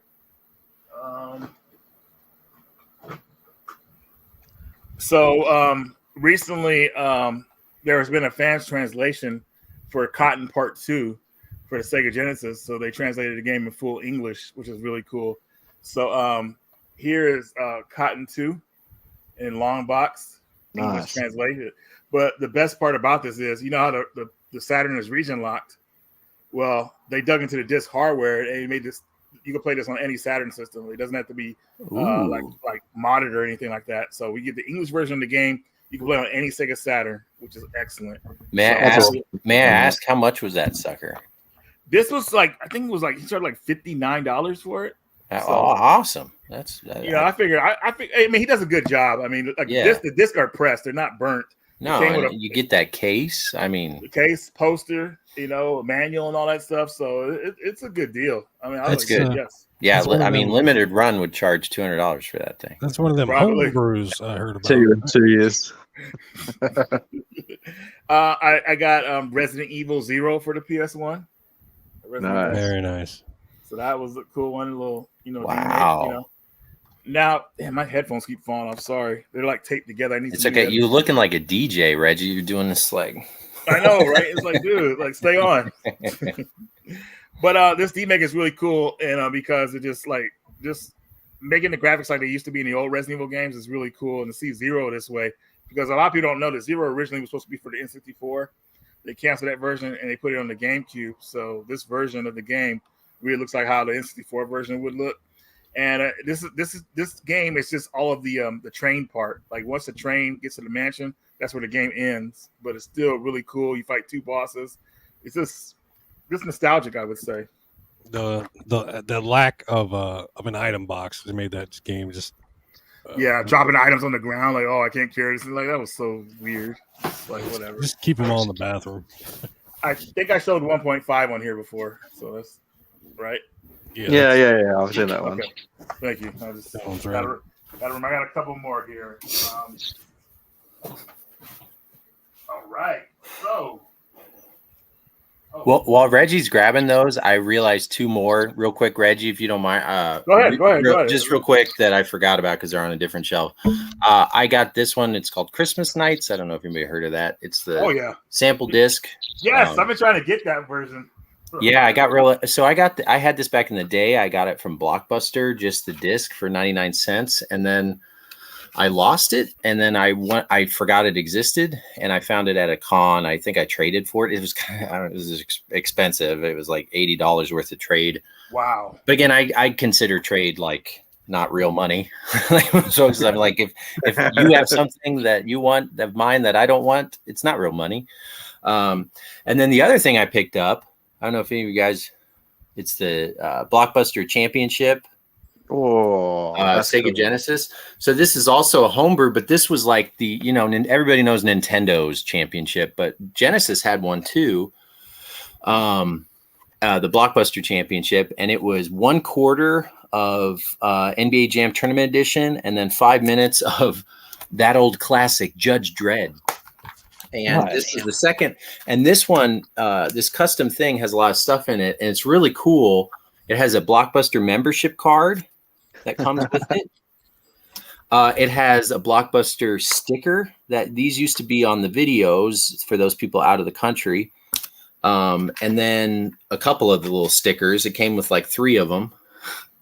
And this is the company that made it. It's called Cat House Games, if you've heard of them. They're pretty inexpensive. I think I got this for just $40. Then the championship card. Again, it all came in this stuff.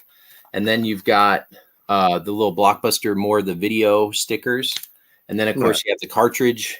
And this certifies you were the champion, remake of all that. So, again, it's a custom little homebrew thing. But I think I bought that at a con for $30. I thought that was very reasonable for everything you get. But anyway, that was my other pickup. That's really neat. It's cool. I didn't even know that there was a Genesis version or anywhere the Nintendo. Yeah, that was the second World Championship when it wasn't, it probably didn't make as much money. The games they used weren't that great, but on the cart, it has the exact ROM from the actual very expensive rare cart of the, 2 minutes of this. And Judge Dredd, I think it's 5 minutes, get as many points as you can get. Nice. It's cool. Yeah. What's Judge Dredd is your guys' favorite, the first or the second one? Movie-wise? Yeah. That's tough. Yeah, because they're so different. I mean, the new one's badass. I don't know. It is. It is fucking awesome. Yeah, I like cheesy shit though. So I'm sorry I had to pipe in. So I love cheesy shit. So I love them both. I was gonna say they're both good. The old one was super cheesy. I am the law. And Diane Lane's in the old one. She's hot as heck in that. Do you have pickups, Figsy? I got a couple of games from the op shop, but they're not for myself. They're for eBay, but I can show those off. Oh, I'm just wondering. I have some to show up to if you don't mind. There we go. Let's go. What do you got? Real quick, because I just have a bunch. So I got Atomic Heart for PS5. I can't wait to play this. I've heard good things about that. I like never buy games that are this Brand new. new. Normally, I'd buy this in 3 years, but I'm like, fuck it, I really want to play. What kind of game is it? It's a first-person shooter type stuff, Okay. but everyone kind of tells me it reminds them of BioShock, and that's like my favorite FPS of all time. So just 100% down with that. And it's also got like criticized for not being like progressive, so I'm really excited to play it. Secondly, like just can't stand anything. So anything that gets criticized for being bad is good. So I picked up Ghostbusters Unleashed. This was just super cheap. And literally, I have the other two Ghostbusters games, and so I have to have this one next to it because what genre is that? What genre is that Ghostbusters? It's first game? person, isn't it? It's first person. It's like a co-op game. I would think of it. It's kind of like a Dead by Daylight or the Evil Dead game or Hunter Predator Grounds, something like that. You got to play with a group of people, so it'll have no value down the road at all when the service. Maybe. Some of the Ghostbusters games have gone up. Well, that's the thing. I literally bought it just because I have the other Ghostbusters games, and I'm like, well, I just have to have that as well. Yeah, I mean, good for them for using the IP. I mean, you know, I love Jurassic Park, but there's hardly any Jurassic Park games out there. They do Lego and stuff. So, like, at least they're making different games. Dude, I thought about getting that game. I just don't want to get flustered, dude. That game will have you on edge. Yeah. So I got it on Switch. I have the limited run version, which is worth a lot. Yeah. I sold that last year. Yeah. Yeah, I played it. I loved it. And it so let me put it this way. Like, if you try to get them damn strawberries, you're gonna lose your mind. Isn't there an easy mode? I swear I switched it to an easy mode and then I was fine. There could be one that you get like an extra dash in the air or something or whatever. But like, I basically what I would do is I would play each screen and I try to get the strawberries like maybe like 5-6 times. And if I didn't, I'm like, screw these strawberries, and I just keep going. I didn't like obsess over it, but it is really good. It's fun. Yeah, very good. I'm glad they reprinted it too, because it was a game that it came out, and then as soon as it came out, word got out that this is an amazing game, but prices were like $200, so now people can play it. It's awesome. Yep. Definitely dope. And then I also picked this one up for PS4. Oh, that's a yes, fun I saw game. that game. Yes, that's a fun game. It is. It's this version is actually kind of expensive compared to other versions. Like, you get this on the Wii U really cheap.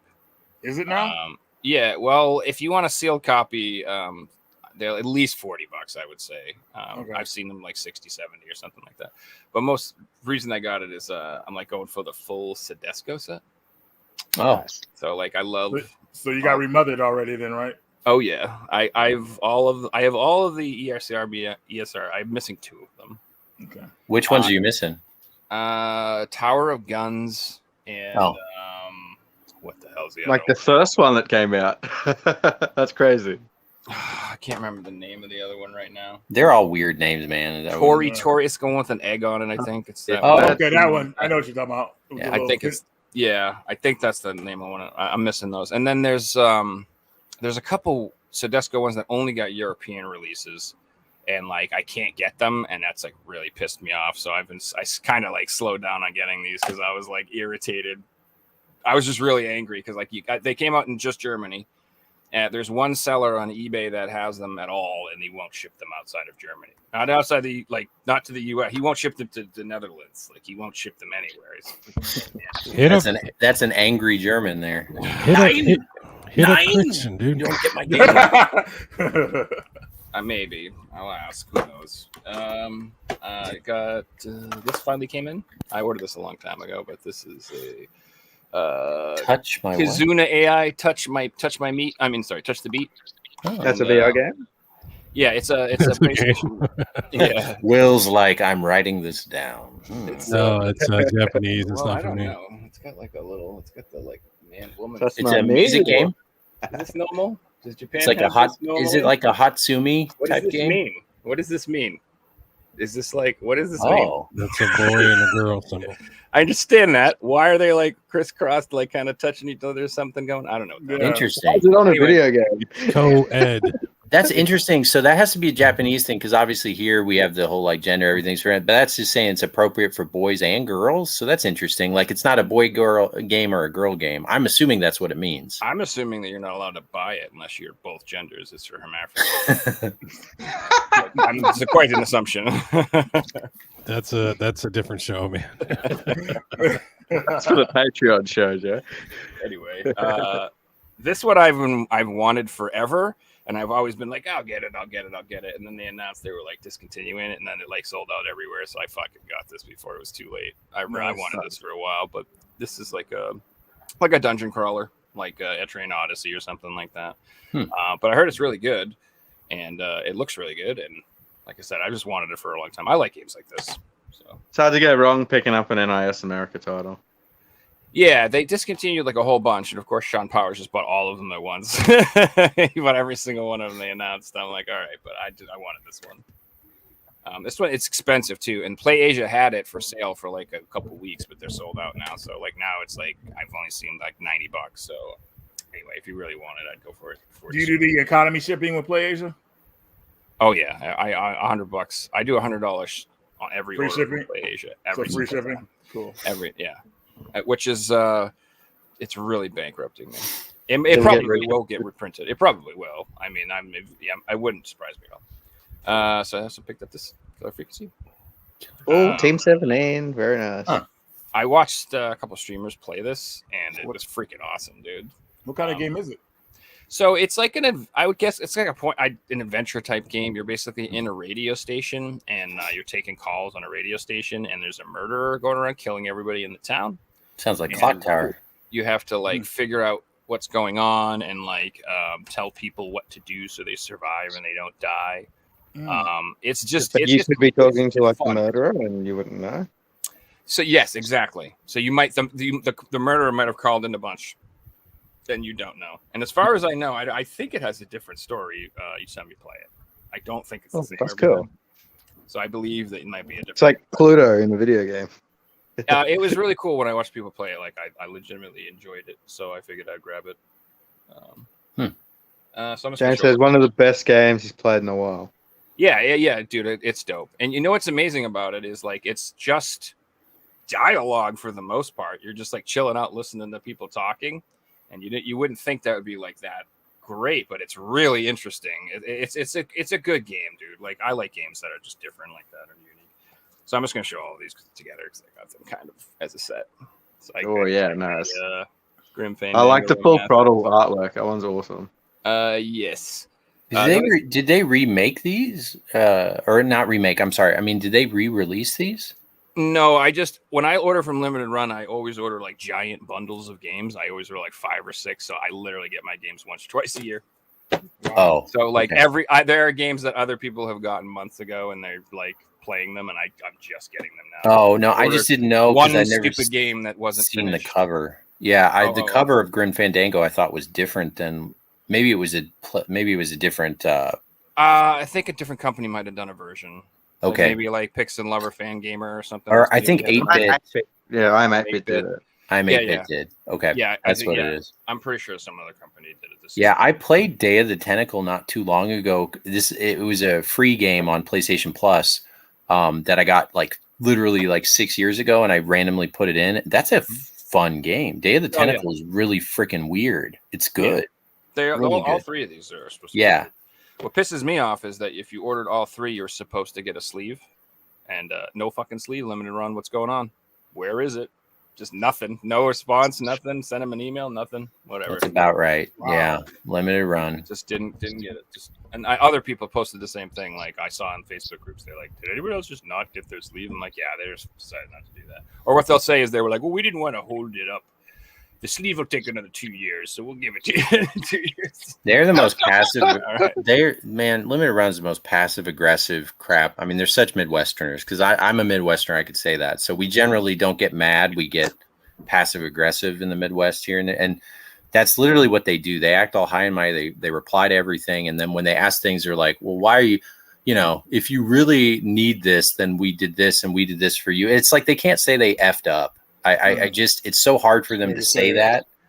And it's like, just get over yourselves. I digress. I got two more real quick. There's another one I just wanted forever, and I finally picked it up. It's not getting any cheaper, and this game's fucking badass. It is. It's another one where I just feel like once the new Wolverine game comes out, forget it. This thing's gonna go. Everyone's gonna want this thing. It's like how the new Armored Core came out, and now all of a sudden, all the Armored Core games are worth $100 a piece. Like, what the hell, dude? Yeah, I love it. I like seeing all these posts like these games are super rare. I'm like, they're not rare. They were everywhere for years for cheap. They're just suddenly expensive. There's a difference. It's like Silent Hill is rare. No, it isn't. Yeah, that was a pleasant surprise. Everyone decided they wanted it now. It's the big difference. When I sold my a bunch of those, I was surprised. I looked them up and I was like, when did this happen? That's nice. Yeah. So all of these like Marvel games are getting more expensive. Yeah. Captain America is another great one. I did it on the podcast. We reviewed that as our video game book club. That's great too. That the shield mechanics and the way the levels set up, the very final boss in that great, but Captain America is another great one. I always thought Captain America was a hard one to find. Like, probably only found it 3 or 4 times in a decade. Yeah, it's expensive on 3DS, I think, too. Speaking of which, I got one Nintendo game. Here it is. But it's a dope one. Shinobi for 3DS. This is one of those 3DS games I really wanted. So, is that in 3D or 2D like the Game Gear? Is it 3D like the console ones? It's like 2D side scrolling. Oh, Shinobi. But it's a 3DS game, so it's get that 3D. I love those old 2D ones. I just never looked at it. I thought it was because the Shinobi games are really hard. The newer ones or whatever, like the Ninja Gaiden or whatever. Mm-hmm. Yeah, so that's good to know. Yeah, I love Shinobi. At least I love like the Sega Master System one and stuff. And the PS3 games are awesome too, but they're too hard for me, man. Well, the Ninja Gaiden games are the ones that are really hard. Some meme time with Will. There's some good ones this week. All right, thanks for letting me do my pickups. Let's do some memes. Oh, that's a funny meme. Oh, it's just Reggie. I'm kidding, Reggie. All right, what we got? Roll the music, please. I love that.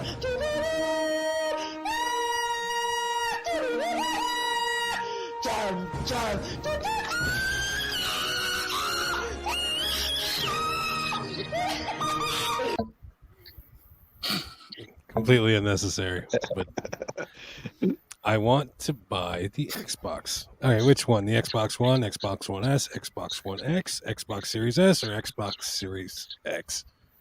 Perfect expression. Poor moms. It's big problem. True, I've dealt with that in a.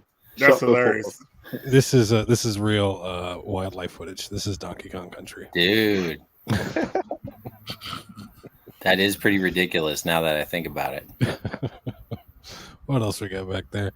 Sure, bro. We can play split screen. Here you go. Yes.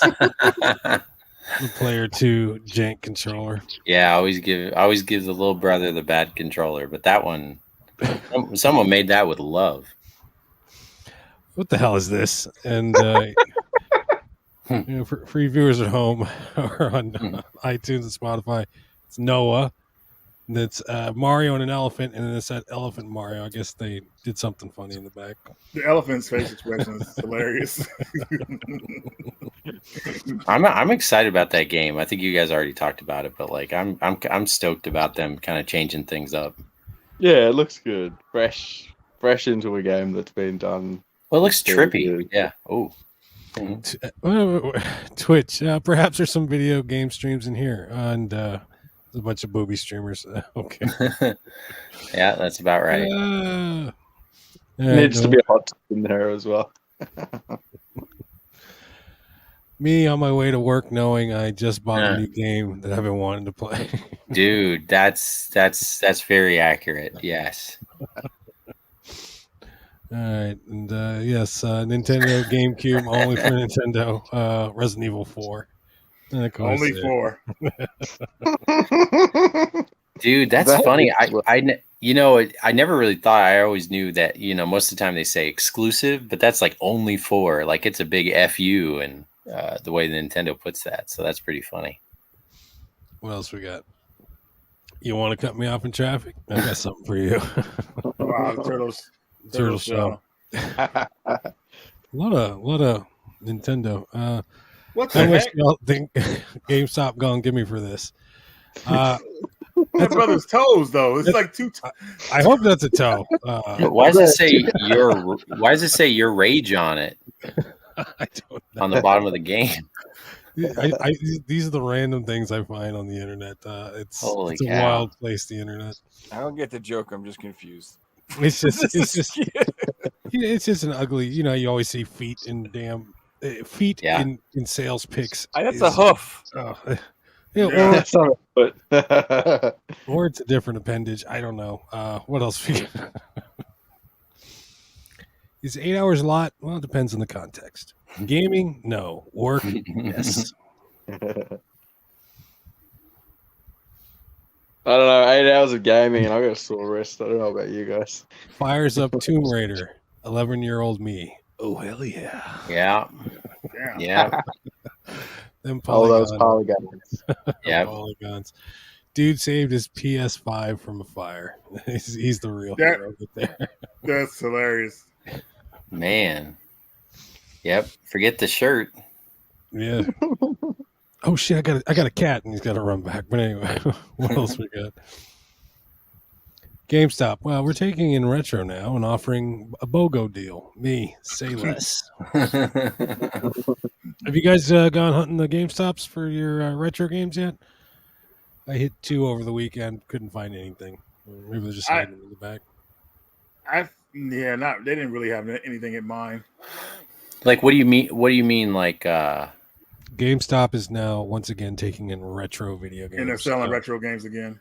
but selling them in the stores? Yeah. Or selling them online? Store too. I seen a video from Phoenix Resale and he got 16 Pokemon games and every single one was fake. Yeah. Sounds about right, dude. Well, I got a couple of Game Boy Advance games. They were. I returned them to the store, but like, I only bought retro from there once. I won't ever do it again. You'd think a guy on Phoenix Resale's level would have the know-how how to spot a fake card. You know what I mean? No. He bought them and showed that they were all fake. So that Did he get them online or something? Yeah. He bought them online. Mm. All right. When you're trying to ignore the crackhead at the gas station, but they say they have video games for sale. All right, what do you got? That's a perfect picture, dude. I got a Genesis 3 from a crackhead, and Yeah, dude, it was worth it. if you're in the wrong part of town at the right time, you can get a deal. White peacocks fighting for dominancy. Looks like the art of a Final Fantasy cover. That's accurate. For everyone in chat who thinks that they don't buy games off crackheads, if you ever bought a game from a pawn shop, you've bought a crackhead's game. That's true. Very true. My PS5 and me trying to work from home. I can relate. Yeah, go to YouTube if that's a visual one. Honestly, what's more relatable is social media. That's the distraction. It's not video games.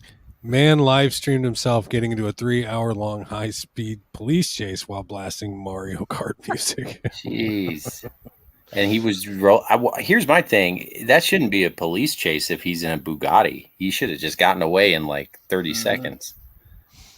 Final Fantasy 16 fan, and they beat the crap out of him. Final Fantasy 16 hater. More people beat the crap out of him. JRPG hater. Everybody jumps in. Wow. Yep. Yeah. I haven't played that one yet, but it's on my want list. And ladies and gentlemen, that is this week's installment of Meme Time. Right on. Hey, Reggie and Ben, I had a question for the two of you guys. You guys have known each other for a long time. When did you guys first meet? Yeah. You want to tell it? Yeah, you tell the Ben, story. you probably remember when we first met more, man, because I keep thinking of the Mo Game Con when you were doing the Star Fox competition, but I know it was before that. I just can't put my finger on it. So we were, well, there's a lot to it. I mean, we were on a date. No, I'm just kidding. So I was at Portland Retro. Like, where'd we meet? Portland Retro Gaming Expo. This would be 2000. This is before I even started the Video Game Dads podcast. I was going with a couple of my friends to Portland, and Reggie was there just chilling. I remember now. Is when you found the Resident Evil for the PS3. I still have that picture of us. Yes, and I was excited, and I just remember Reggie liking PlayStation stuff. So I saw, and this is maybe I only recognize like you maybe did a one video with Jason, but I was able to recognize you, and you were just sitting down chilling. And I just walked by and I said, "Hey man, what's up?" And you were like, "Hey, what's up too?" And there was just 2 chairs there, so we just started to chat it up and started talking about stuff. And I was showing you my pickups, and I was like, dude, there's so many PS3 imports here. And then we started talking about that stuff. And then I picked up Resident Evil 0, and then we just, started hanging out since then. So it was kind of like, just in the middle of in the middle of the crowd. And that's probably back when you could still go through the cons and like not be stopped all the time, even though I technically wasn't, because you were behind a booth. And like I said, and then we ended up talking for, I don't know, half hour or so. And then you were like me, where we were just walking around. Some of my friends would like walk around the rest of the thing. I just love walking around the con, because if you guys haven't been there, that's a huge con. And like all the time, I just like enjoy walking around. So you and I did that for a lot. We kept running into each other. So, I think that was it. That's when we first met. And then we started talking about PlayStation stuff and message each other. And then you went to Mo Game Con, which is the local, was the only local one here. It was you and Adam Koralik started to go the first couple years. And so we just kept, in touch since then. And, just talk about everything and anything and everything. I mean, we talk a lot of games, but we talk a lot of random stuff too. We kind of transitioned into like talking about a lot of life stuff, which is really cool. So that's the neat thing about the collectors and stuff, is like we're all a little different. We're all a little weird, but we always have this like link of like how we like games. And like, honestly, Reggie, I mean, we know this, like Reggie's favorite genres are games I don't even really play. I'm not you could punch me. All those guys would punch me because I don't play JRPGs and stuff, but I always like, and Reggie we'll give each other like recommendations and genres that we normally don't do. And then we trust each other to like check those games out. Like I told him about this Wii golf game a little while ago, and you picked that up. And so we're like, so I always like talking to people who are passionate about their games and like positive about them. Again, that's the whole me of like life's whatever. Like there's a lot to get upset about in video games and how physical media is dying and stuff, but like we got a ton of games to play in the meantime. Like I still like being so happy that like, I mean, we're having this podcast right now, and people are listening and I'm back. We've traded with each other, and so that common bond is really nice, because the rest of life and world is so like random and different. It's kind of nice to always like come back to that and have something. Yeah, and then what you just mentioned was internet connecting stories and different things like that. It's a funny story with Ben, because back in the day, GameStop had this 20% off a premium deal going on. Remember that, Ben? Oh yeah, we were a certain member, and we were getting games. I remember that. Dude, yes. So many good games, like rare games on the cheap, man. It was a great deal. And I remember mine ran out, and they didn't allow you to renew it. So Ben let me use his, and I found a but Blaze Blue Central Fiction for the PS3 at a store. And I used that discount. I was like, yes, dude. And I had some trade-in. It was perfect, dude. That was freaking awesome. Yeah, that was early on. Yeah, I know. It was cool because I realized, I asked a guy and I was like, it won't matter if it's in another state. They don't card you, whatever. You just use my code. And now they probably don't even do that stuff anymore. But that was perfect. Yep.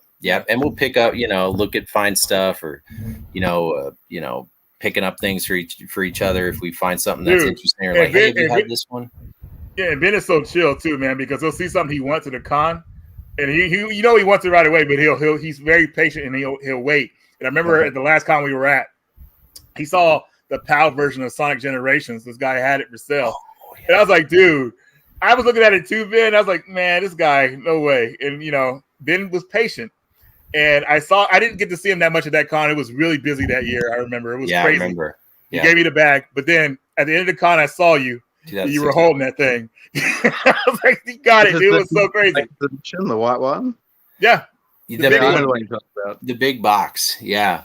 The big exclusive box. I got it, and it was funny. That was my carry-on. I looked like an idiot carrying that with a thing. I was gonna ask you next. How'd you get it home? I didn't have. It doesn't fit in a case. But the guy who had the big, there was basically the seller that just had the big boxes, and they were everywhere. And then at the end of the con is a good time to go up to those booths because they don't want to box stuff up. That's how I got the life-size Ninja Turtles. Is if there's a big item and it doesn't sell and you're willing to wait on it, he knocked off. I mean, shoot, Reggie, do you remember how much I paid for that thing? I want to say I paid. It wasn't near what he was asking for. I remember you got a. I think initially it was 200, and I got it for I think 50 or 60. It was less than half off. I know I didn't even pay 80 because half would have been 80. I think he came down. He had 200. He read it at 160. And then I was like, I looked at it and it was funny. The guy just looked back at me and he's like, you keep looking at that thing. And I was like, yeah. And he was like, I think I didn't even do any work. He was like, you want it for $50? You didn't want to take it back. I was like, yeah. And then I just get with no plan of how I would get it home. And I carried that thing back like it was an organ for donation or something, just holding it on me like an idiot, putting it through the booth. It was cool. Yeah. I'm a big fan of that. Like, going through the whole thing, waiting, thinking about it, thinking through and stuff like that. And then I always figure if it's meant to be, you're meant to have it. So, yeah. It's a really nice collector's edition, that one. It's probably my favorite. And I have the unboxing. So if you want to know exactly what Reggie's talking about, if you Google PS3 collector's edition unboxing, I think I have the only video on YouTube. I'm not a big YouTuber or whatever, but I've made like 20 vids. One of them is me opening that and me opening Turok, because I open those things. And it's funny, a lot of the comments are, oh, thank you for doing this so I don't have to open mine. I'm like, yeah. Hey, Ben, are you still a GameStop Power Up Rewards member? I not anymore. This is the first time that I'm not, because I didn't like their new way of doing stuff. Like you had to spend $5 every month. And I never got in when I go into a physical store now, it's like kind of depressing. They never have any good games. There's hardly anyone in there. And like I've gone in there 3 times just to try to find anything. And I've gone into 3 GameStops in the last 2 months and never bought anything. No, well, no worries. And I won't bother asking for your phone number then. Oh, yeah. Hey, Ben, I wanted to ask about Video Game Dads. You guys still working on the podcast? I've seen only on 2 episodes this year. Have you got a 3rd one coming out soon? Oh, yeah. So it's good you say it. Yeah. So we've done a whole lot less. We did a con. We did a panel at a con. This year's just been really tough. Randomly, it's funny I'm doing this tonight. Tomorrow is when we have scheduled. We've had vacations and we just got really busy, and we have said this year especially just never to push it. So we're kind of random, but yeah, Video Game Dads podcast. You can still listen to it. You're going to catch up to our episodes because you guys are on 64. Yeah, I was just chatting to Will about that. I'm like, we're almost caught up to them, and they were like the big podcast that we looked up to when we first started. It's crazy. Are we gonna do something silly for 69, dude? That's the last episode we did. If you look.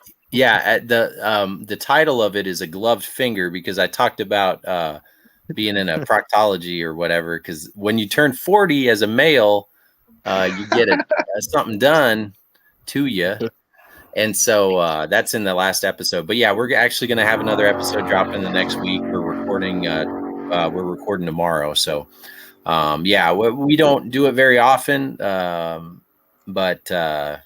Yeah, we're still getting together. Yeah, it's still a lot of fun, but hopefully we'll crank out a few more before the end of the year. No, it's looking forward to it. Yeah, thanks. Yeah, and again, congratulations to you guys.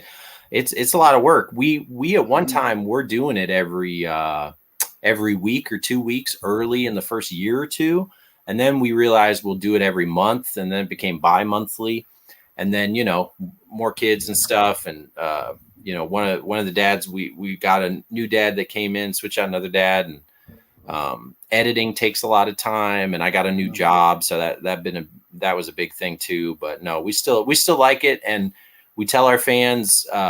I bet you've heard this too. When you do something or you don't make a video for a while, maybe Reggie's done this too, is like if you don't make a video, you get people kind of messaging you like, hey, are you okay?